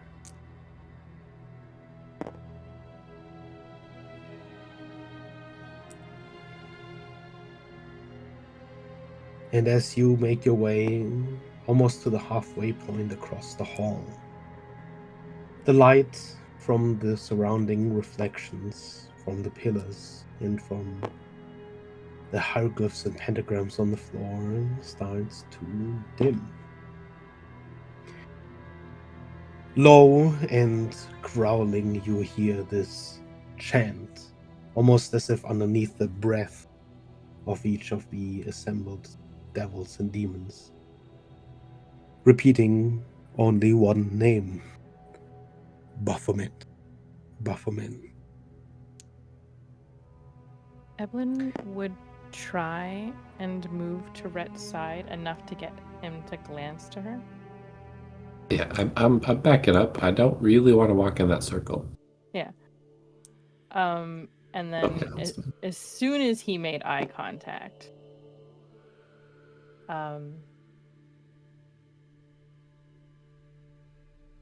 we've likely been in a negotiation since we started. The only reason he wanted us to meet with the others is to show us potentially how unsatisfactory they are. Be cautious. Walk as though every sentence is a binding clause. Don't accept a premise he offers. Don't agree to anything implicit. Don't answer questions directly unless absolutely necessary. Don't let him define why we are here.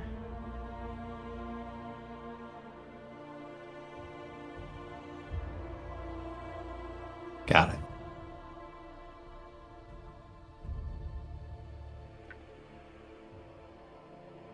And she'll just stay at his side. Mm-hmm.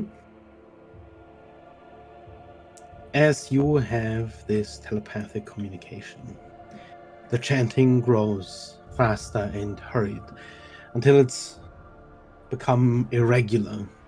The voices sort of overlapping each other, and almost thunderous fashion you hear this clacking of hoofs as they start sort of stomping one leg then the other. As horns rise from the ground in the center, and slowly the form of a goat-horned devil rises from the ground.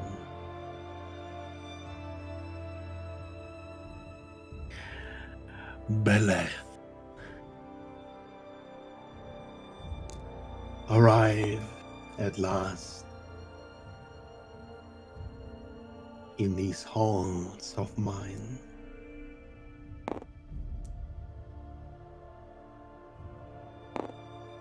I will take a slight bow. There is no need for introductions.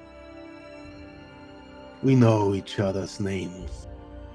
We know where we stand And we know, perhaps then, we have a lot to offer one another.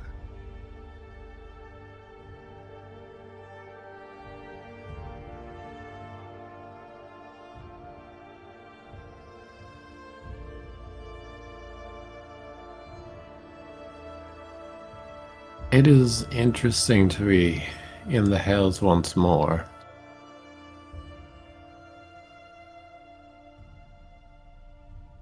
Retracing the steps of your ancestry, I'm sure.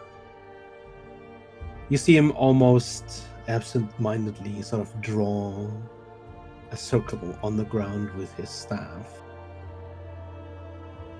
A staff ending in a sharp trident glowing with heat. The other end, pure pitch black. This onyx blade that sparks as he draws it across the ground. I have an offer.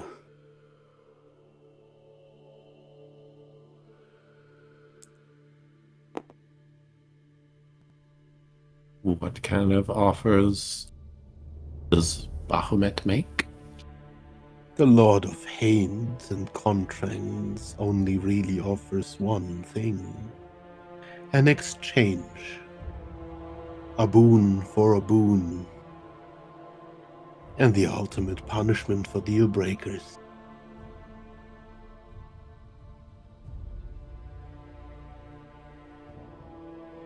You've seen the other kings of hell. Save Mammon, who, in his golden halls, feels that he is too good for you once again. You'll have your time to speak with him, I'm sure. You've seen how they can be. Unreasonable.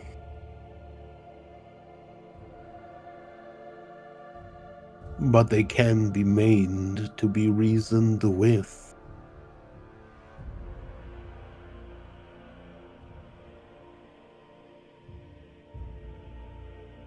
And do you hold that power? I hold a key. Information.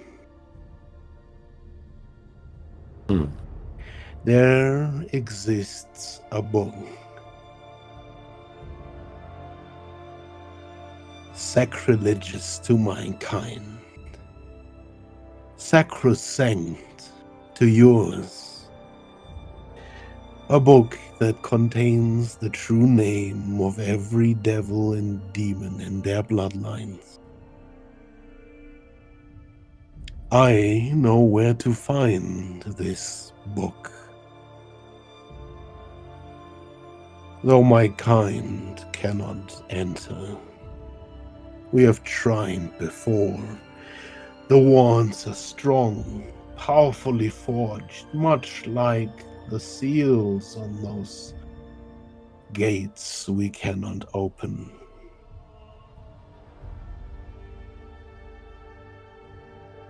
I will tell you where to find this book. For with this book, there is none of the devils and demons that you will not be able to make follow you.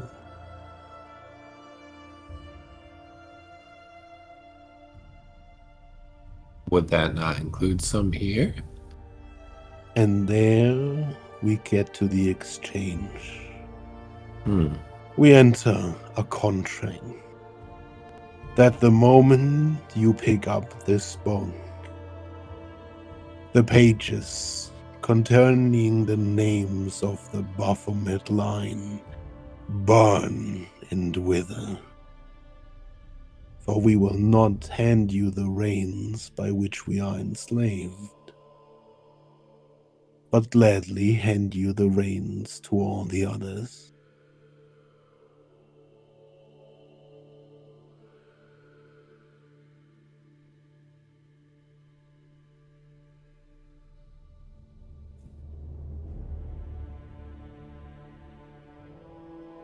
What else do you ask of me? Really, that is it. I know for what purpose you have come. Most of you, anyway. The black nothing consumes all. The more it consumes, the more it grows. Or, at least, the faster. You seek to deprive it of its food. And in doing so, you take a risk, releasing this rabble into your own safe havens.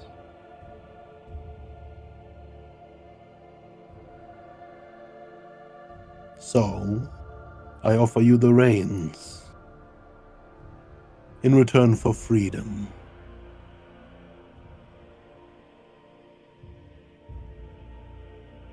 What do you think would happen if I were to release this rebel without the reins?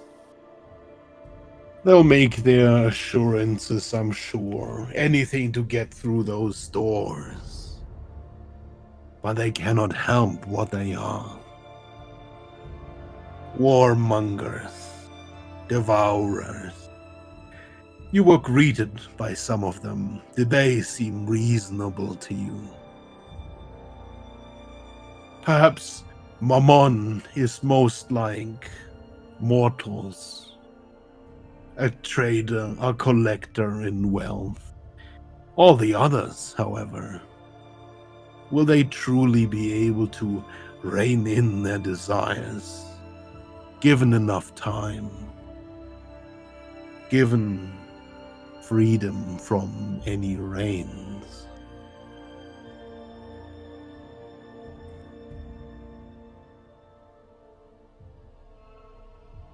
That is an interesting question that you propose. I wonder if you would apply it to yourself as well. We are all our own kinds. I am a collector of hatreds, but I am most of all a contract maker. And it is clear to all the terms stated and agreed upon. The only evil that comes from such contracts are the evils ones invite.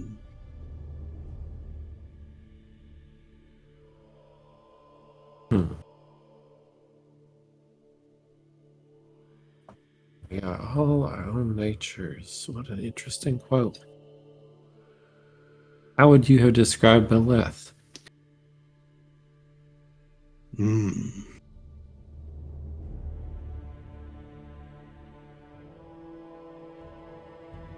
Brave, foolish, perhaps a little too empathetic to the plights of others. Their strength, for a time, came from being peacemakers. They too had their contracts. Contracts they took great deals of boons from. But when one desires, one hates, and then one supplants, and one makes a deal with the devils. Devils of your own.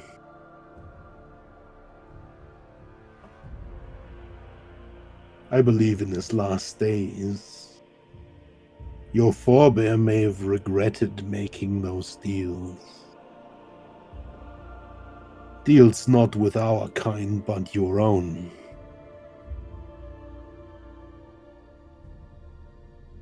Did you know he was betrayed? Did you know he did not get to stay on your side?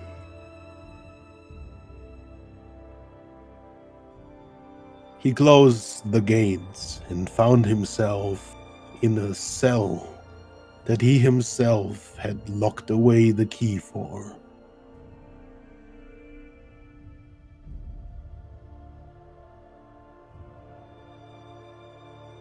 Is he still there now?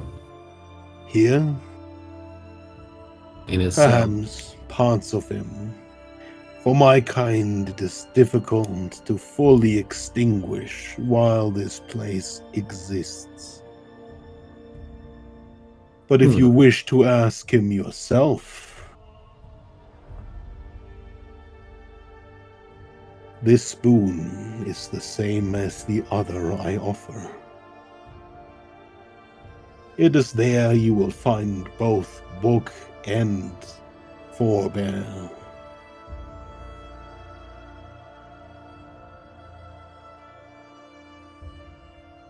You mean that his name would be in the book as well? No. I'm sure he's the one who made the seals to contain him. For if any of us, the kings of hell, were to get our hands on that book, the bloodlines would be no more. There would be one. And you could never stand aside to let such a blade be forged. Even in this prison of ours, he has built walls around himself. If anything is left of him, that's where it'll be.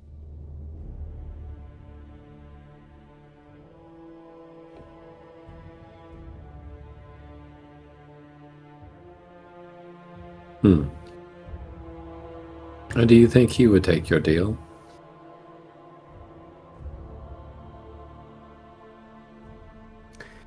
You will see him sort of throw the staff from one hand to the other and then hold out his right hand.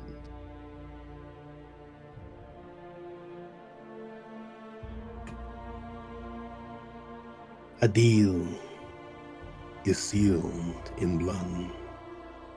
An unbreakable contract with great consequences. Should one of us be false,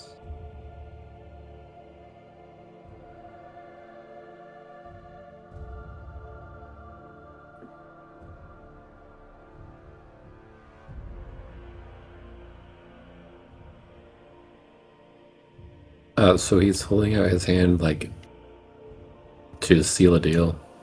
mm-hmm.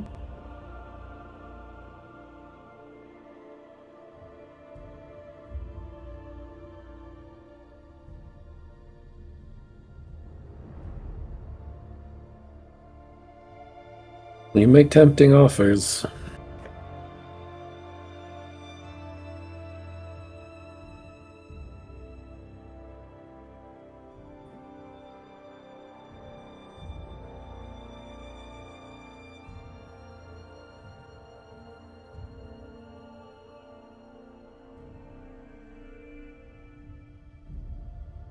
It's unfortunate that I'm not the smartest one in our party. Or I might have been able to consider it that quickly. And started to walk away. This deal is limited. Now and now only.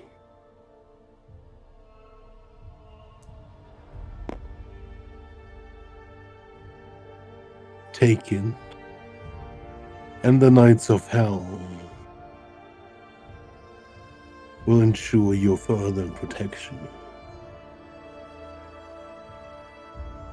Step through the gate, like your forebears once did, and you will have to follow a path entirely your own.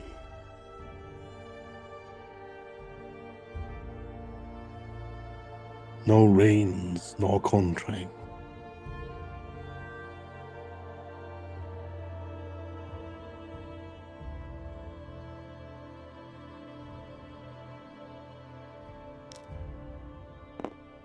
Why? Why now and now only? Time is running out. You are not the only one who requires assurances.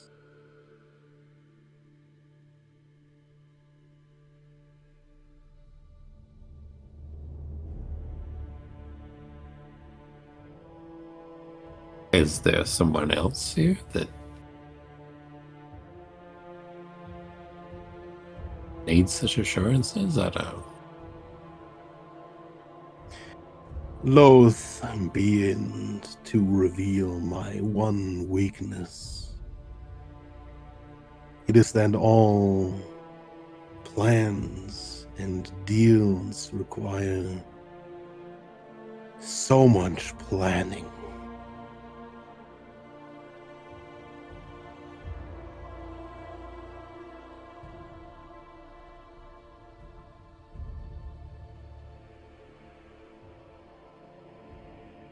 If you seek the counsel of your friends, then they can. But linger not for long.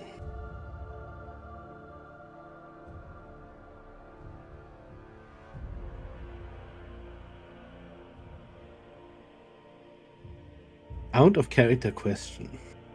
Hmm. I was gonna call it after you make the deal. But if you need time to think or time to talk, we can also end before. You think I'm gonna take a deal? I mean, if you're saying no, you can just walk out right now. Excuse me, but my voice is on the way out. So. Yeah, no worries. That's fair. You've done lots of talking. Yeah, I'm sure all thank the you. demon voices were really good.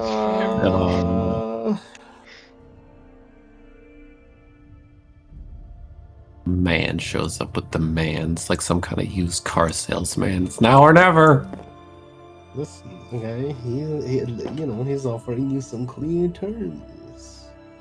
He is offering clear terms. I mean, do we really have a choice? You do whatever you think is. There's always a choice. He's right. That the blessed are rather foolish people.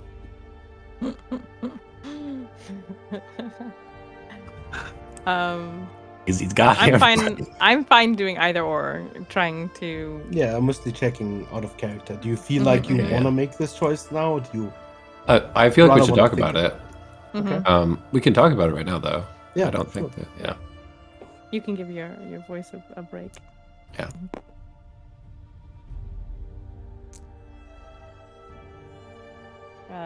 Evelyn will at least move back with Rhett towards this direction so that they can converse.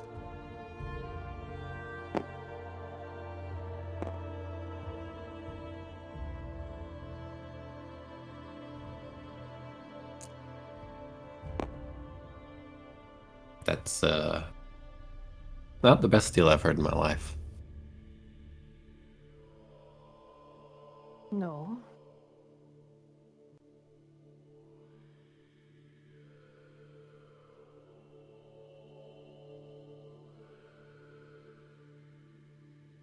And what are your thoughts right now?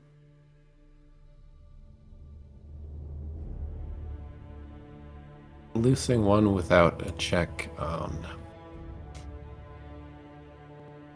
well, unchecked might be worse than losing all unchecked, strangely enough. Is my fear. Every word he said was calculated, and every word he didn't say matters even more. Yeah. He's afraid. The urgency isn't necessarily about the offer in of itself. There's no limitations on the offer he's making outside of something external he can't predict. He needs to plan. So something is happening that will change the balance. That could simply be the blight, or there could be another external factor. Like someone we haven't met with. Right. His offer is simple on the surface, but catastrophic in of itself. If Rhett were to touch the book, sure, he'll gain theoretically the reins of every demon and devil except for Baphomet's bloodline. Possibly not just the influence, but you've got not just influence, control. True names, bloodlines, authority. You can't deny that. But the inverse is true. Baphomet becomes the only one that Rhett can't command. His bloodline is the only one that we can't control. Makes him the only free power left among demons and devils once the others are bound.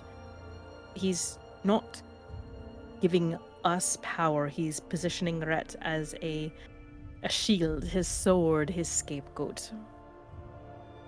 Yep. Rhett Nice big target. is the stabilizing force in hell at that point, and Baphomet becomes the one power untouched by that stability. It's a coordination, not a deal.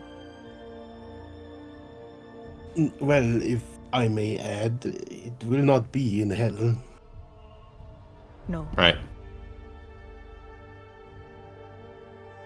I'm fearful that it will just be a war because I will be the only target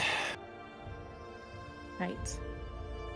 Options for really him, come and also down. for Well, but you will have a lot of demons.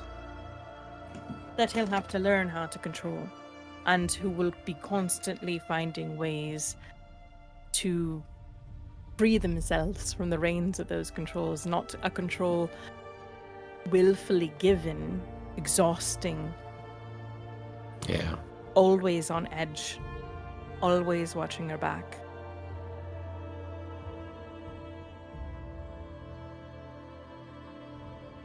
So we have options.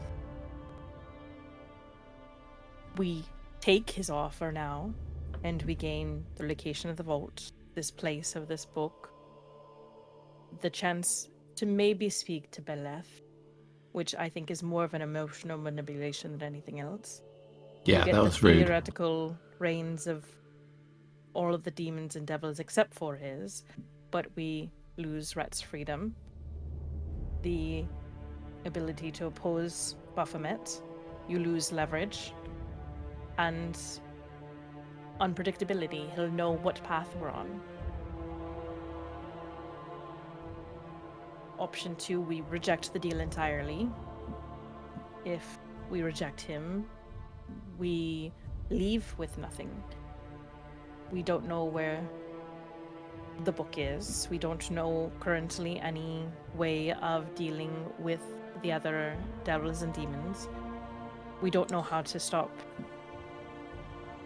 And we'll probably also not have these big guys to protect us. Great. You We see will- Botsman just sort of looking back at the few That would be nice. bloodlines accompanying you. We will lose our safety net, and will likely be hunted by the other lords. Do you think they But- have taverns in this town? Yeah, we've been in one. That was not a tavern. That's what passes for one here. But in that sense, Rhett remains free. Baphomet loses influence. We avoid being bound to anyone, and we retain every option not involving a bargain with the King of Hell. It's the option easily with the most danger. And Refusing is the option with most danger. unfortunately, in this exact moment, yes. That guy Well, beside me can certainly turn big physically. quickly. Yeah.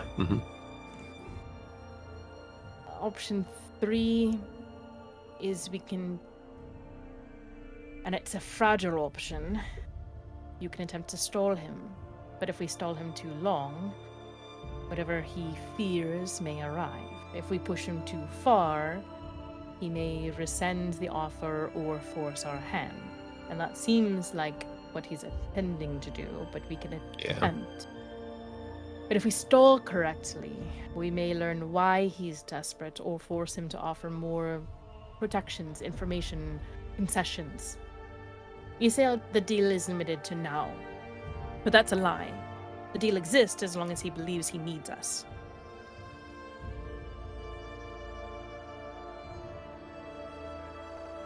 Yep. The question comes, on some level, with the loss, can we live, can we survive with the loss of the demons and the devils to the blight? Or will that give the blight more power than we can hold up against? Are we stronger with a loose Baphomet that we can't control along with his lineage, but with the power of commanding the other demons and devils? Or are we better off leaving them all to deal with the blight? Because if the assumption is Baphomet is trying to corner us, it's false. Because that he loses his entire leverage collapses. Right. Seems better. Boy. I don't trust Baphomet, and of all things, I don't trust a rushed deal. Yeah. If you commit forever. If we wait, we may gain clarity, but might lose the option. Or our lives, that could. There's one thing I haven't quite been able to figure out.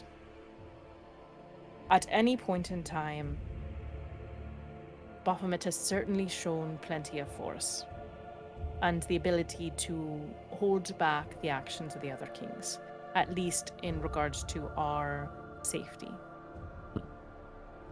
So why does he need you to agree?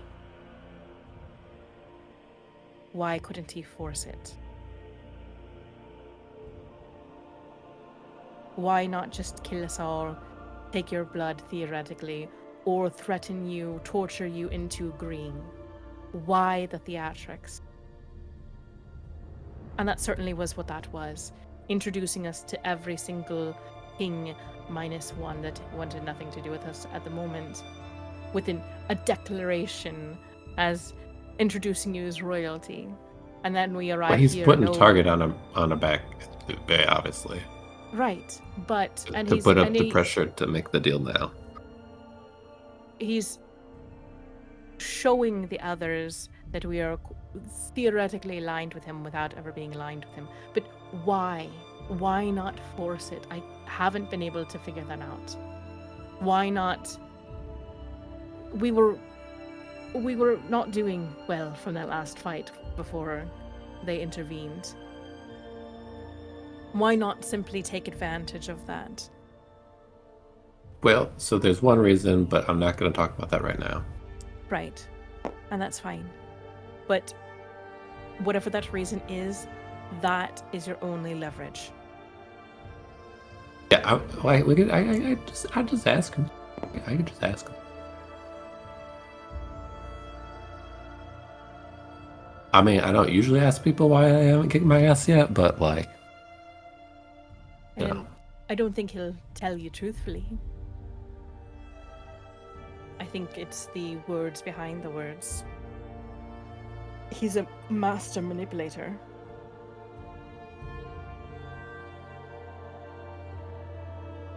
Yep, true.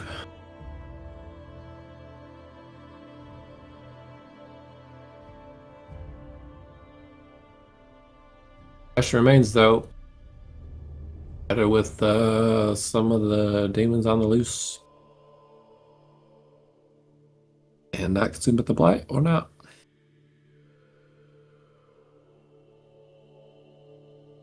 Seems like it's better to have as many things resisting as possible to me. As was the case when we decided to even come here.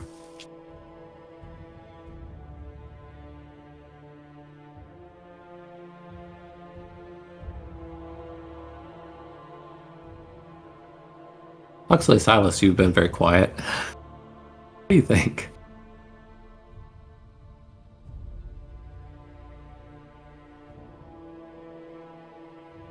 Going over Huxley's head.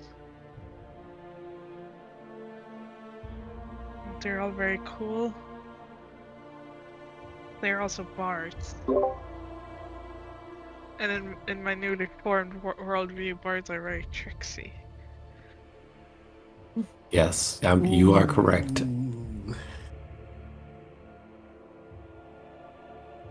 But Catching strays. I take that as a compliment, first of all. Alright. maybe we out the trickster. That's Well- not how this generally works when we're standing here and are surrounded. That's not how that works. Well, either we have this one free guy and a lot of strong guys under our control, or we let them all die, or we have a lot of rogue devils in the Yeah. world. Mhm.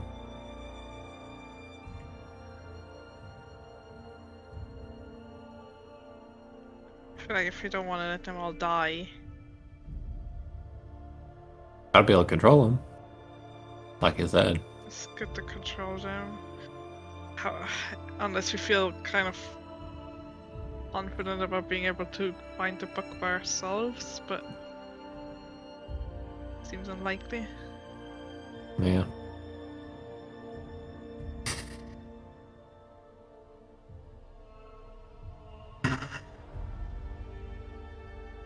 Or only one of us makes the deal and sacrifices themselves and dies when we break the deal.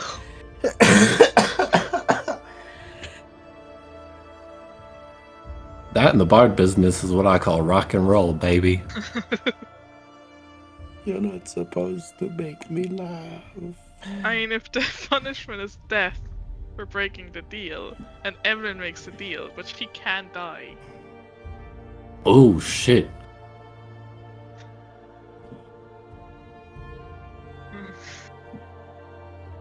Oh, shit.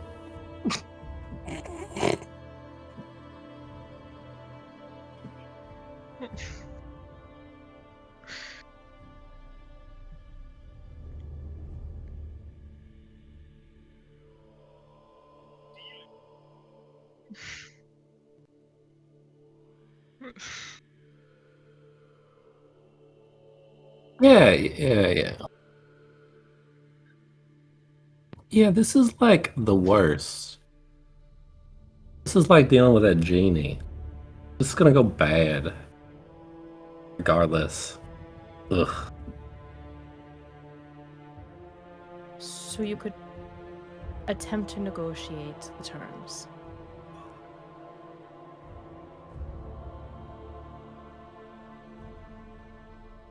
You'd want to ensure he's stating he'll give you the location of the book. He's not going to agree to ridiculous terms, but you could include a non-interference clause. You don't want that the Kings of Hell must not impede our journey to the book. If you want us to succeed, your rivals must not sabotage the process. Or he needs to keep his rivals in line. Just so we understand, like, he's talking about getting us to the barrier that only we can enter. Right. Right.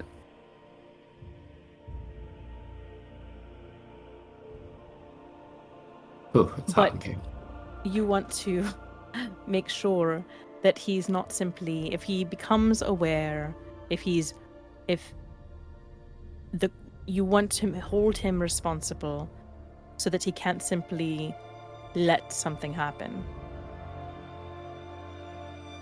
without him breaking the terms. Obviously, he can't control the kings, but you don't want him to simply let it happen by standing back and doing nothing. So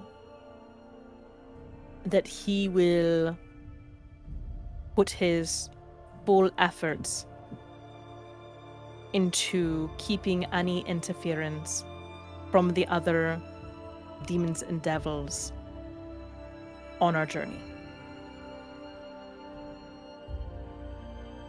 No ambushes, no interference, no manipulation, no influence. Then you might want to push that upon retrieval of the book, you and your allies will be granted or protected as best as he can, safe exit from the hills.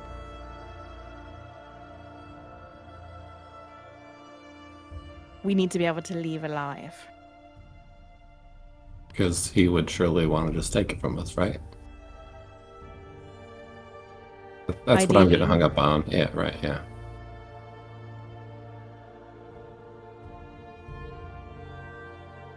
And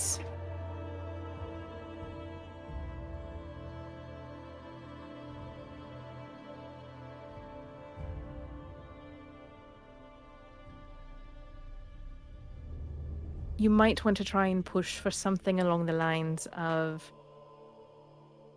him not being able to claim any souls. Directly or indirectly as part of this particular bargain.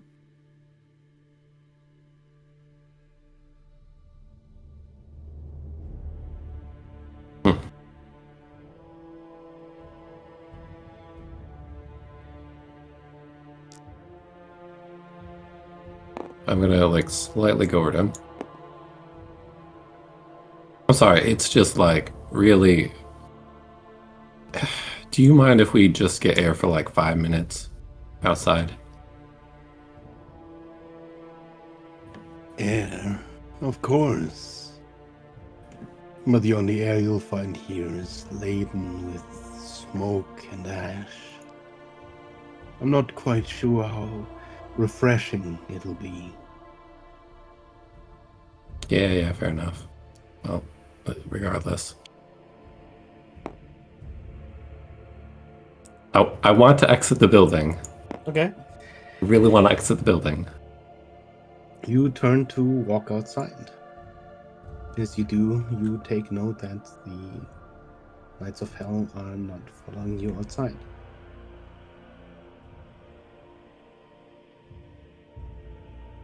And you step outside the hall through the tunnel towards where you had first landed, being guided by this platform that had brought you here. I'm not going like anywhere more than like out the door. Right? Just Okay. trying to get a little privacy. Mm-hmm. Does that make sense? Yeah. Evelyn hasn't said anything out loud that she was worried about being overheard Yeah, so same. far, but she's very conscious of it. All right, so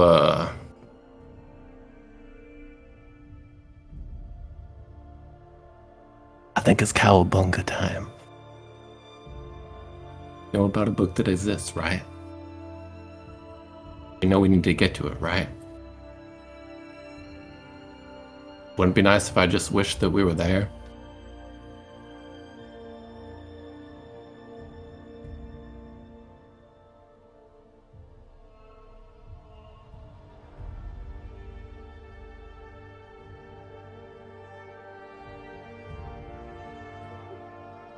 I mean, I really don't want to take a deal. I also really don't want to go negotiate, because that's like a terrible plan.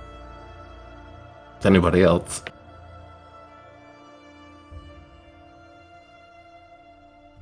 Do we risk it all? Or do we take the deal? I get what you're saying about negotiating, Evelyn. Like, even if it just gets us to the barrier, we have to just get inside and... But You know, then, would you not be still missing assurances once you have stepped back outside? Oh, 100%, but at least we'd have the names. Right. Better leverage, I mean. Right? Well, it depends on if you will still have your wish by then. Sorry, say what? Well, every time you wish for something, there is a chance you can never wish again. Yeah. Yeah, that's true. My colleagues and I have always been very careful about their uses. It just now seems like something that might be worth that.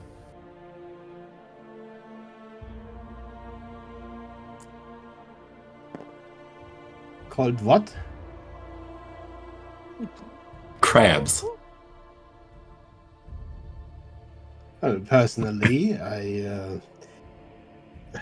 on this matter at least, would likely not waste a wish, but I suppose we all have our differences in priorities. I understand that there is a personal note attached. Yeah. Just really don't want to fuck this one up. And like, yeah, the wish could go wrong, but also that deal will definitely go wrong. You know what I mean?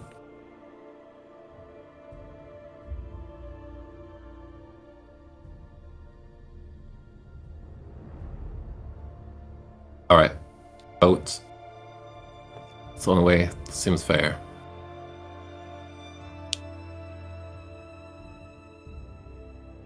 Who votes for just sending it with a wish, trying to get to the book?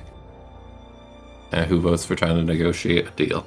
I will abstain from this one. As I said, my business here is not with the devils or demons. It is your business. Noted.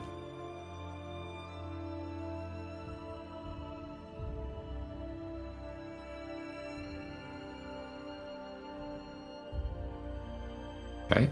Huxley? I also like to go for it. Words are confusing.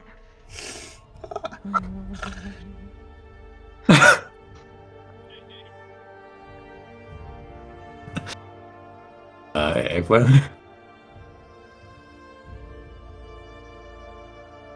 And like we use wish all the time, right? Like that's not what a I'm big saying. deal. That's what I'm saying. Literally frequently. Does Evelyn Like- still have her wish? I can't remember. She does. She does. She does. Okay. She does. That's everybody's got wishes.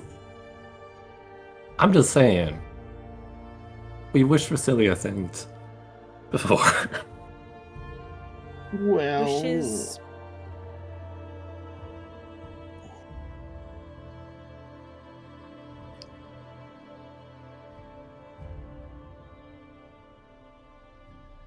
It's certainly an option, and a good one. It keeps control firmly in our hands, but only in our hands. Yeah. It's dangerous, and highly likely that magic that strong will alert every being or other that can feel it in this realm. Well, you know, he's already more or less done that for us, so that's why I'm like, not quite the way you're saying. I understand, but I also, thought they were pretty nice. For devils and demons. yeah, I agree. Will be But wait, did you get body swapped, Boltzmann? Hold on, why are you being? Ah, that lady in the first place Yeah. was exquisite. God damn. You'll be holding the greatest weapon in hell without a single ally in hell. It's an escape from this situation, but it's I also got you love. guys. Won't we end up having to potentially kill a number of them then? Maybe.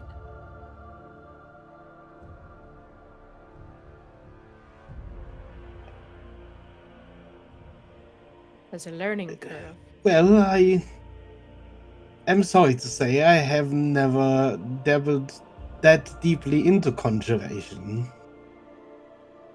By no means an expert. I have asked a demon or two a question or two, but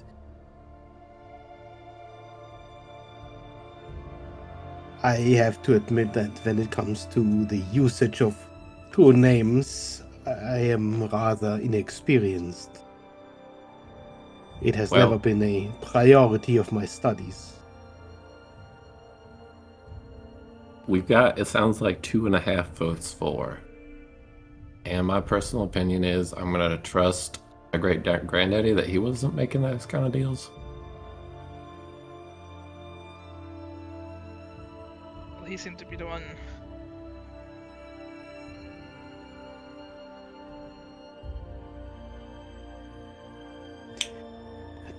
Well,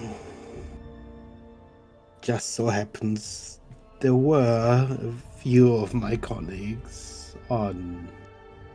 I do not think they will be an option for this.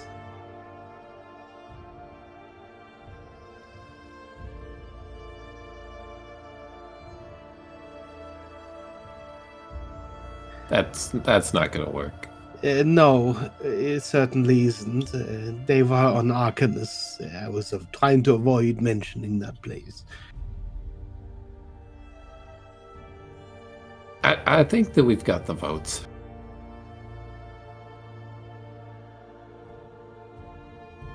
So Cowabunga it is.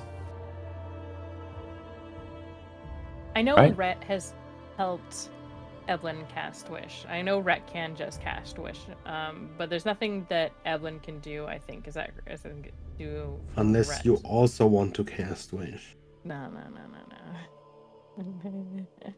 No need for two wishes. Yeah, you save yours for It's- getting us out of here, that's okay? Twice All right. the strength. Double wishes. I'm just saying. Yeah, Last we time need she an made a escape plan, wish, though. got apparently Reginald's other half. So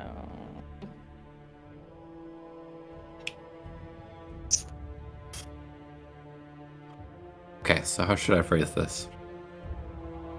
I wish for all, okay, I'm just gonna list our names.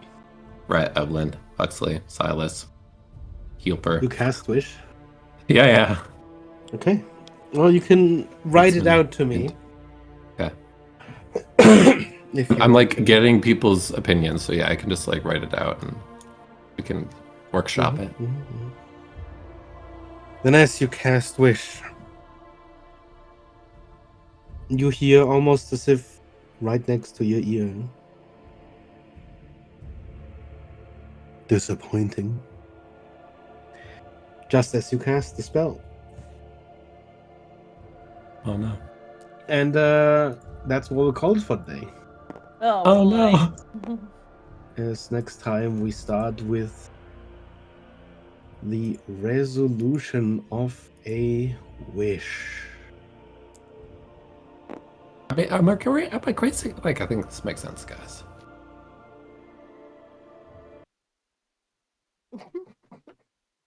Thank you guys so much for session.